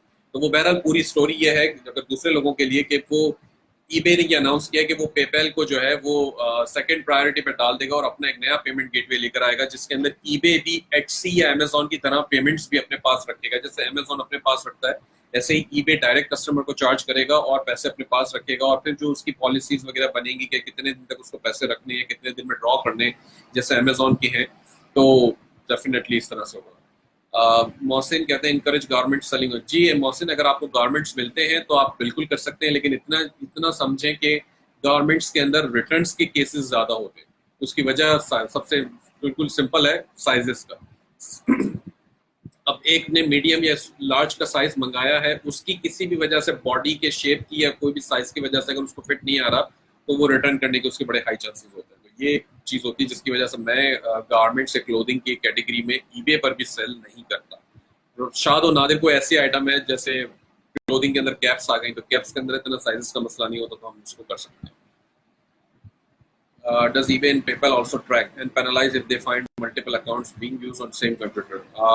लिंक कर देगा राफे, वो eBay और PayPal अगर सेम कंप्यूटर पे आप यूज कर रहे हैं तो वो लिंक कर देगा एक दूसरे को। अगर कल को एक आपका eBay का अकाउंट सस्पेंड होता है किसी वजह से, तो वो जो दूसरा आपने इस्तेमाल किया था तो चांसेस है कि वो भी सस्पेंड हो जाएगा, तो वो उसको भी रोक देगा। eBay का भी सबसे बड़ा प्रॉब्लम वही अमेज़न की तरह ही है कि अगर लिंक हो गया अकाउंट एक दूसरे के साथ किसी भी वजह से, ईमेल एड्रेस हो गया, फोन नंबर, नाम, आईपी एड्रेस या कंप्यूटर के मैक एड्रेस से, तो वो लिंक कर देगा, और जब एक सस्पेंड होगा तो वो दूसरे को भी सस्पेंड कर देगा।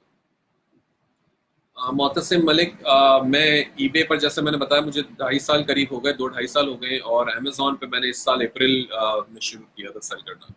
Can you share other Amazon FBA groups? Haider, मैं बिल्कुल निकाल के शेयर कर दूंगा, लिंक्स डालने पड़ेंगे, मुझे याद नहीं है, लिंक्स कॉपी करके मैं इंशाल्लाह ग्रुप में शेयर करा दूंगा। ठीक है, मेरे पास और तो कोई can use Pakistani IP to sell on eBay? जी मोहसिन, बिल्कुल, मैं तो अपने पास तो करता हूँ, लेकिन नया अकाउंट बनाते वक्त पाकिस्तानी आईपी यूज ना कीजिएगा। नया अकाउंट अगर आप बना रहे हैं पहली दफा या शुरू में, मेरे ख्याल से मैं आपको रेकमेंड करूंगा कि आप वीपीएन वगैरह यूज करें, जैसा मैंने पहले जिक्र किया था ज़ेनमेट का, या ओला एक प्लगइन आता है, और भी इस तरह का कोई प्लगइन आप यूज करें, तो इससे ज्यादा बेहतर रहेगा आपके लिए शुरू में। बहरहाल मेरे पास तो मसला नहीं आता इतना ज्यादा। ola.org जो है वो एक प्लगइन है जो कि आप यूज कर सकते हैं। ठीक है, और कोई क्वेश्चंस मेरे लिए?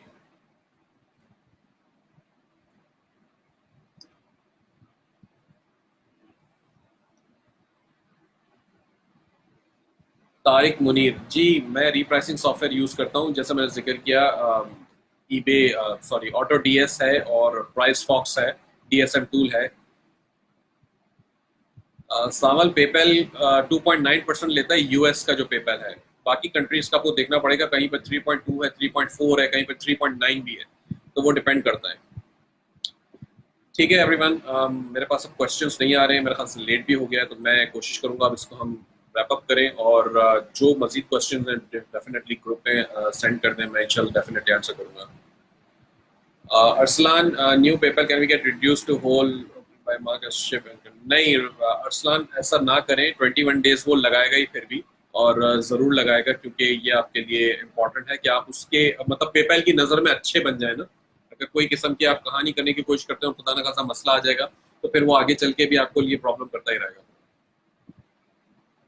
सावल, कौन टूल्स का मैं कौन से टूल्स की बात कर रहे हैं? ऑटो डीएस टूल्स हैं, इसके अलावा डीएसएन टूल है, और प्राइस फॉक्स है। सबके लिंक्स मैं शेयर करा दूंगा मैसेज में। अहमद, बहुत शुक्रिया आपका। शाहम टूल्स मैंने बिल्कुल शेयर करा दिए दोबारा से। Thank you. Okay, thank you everyone, take care, अल्लाह हाफिज।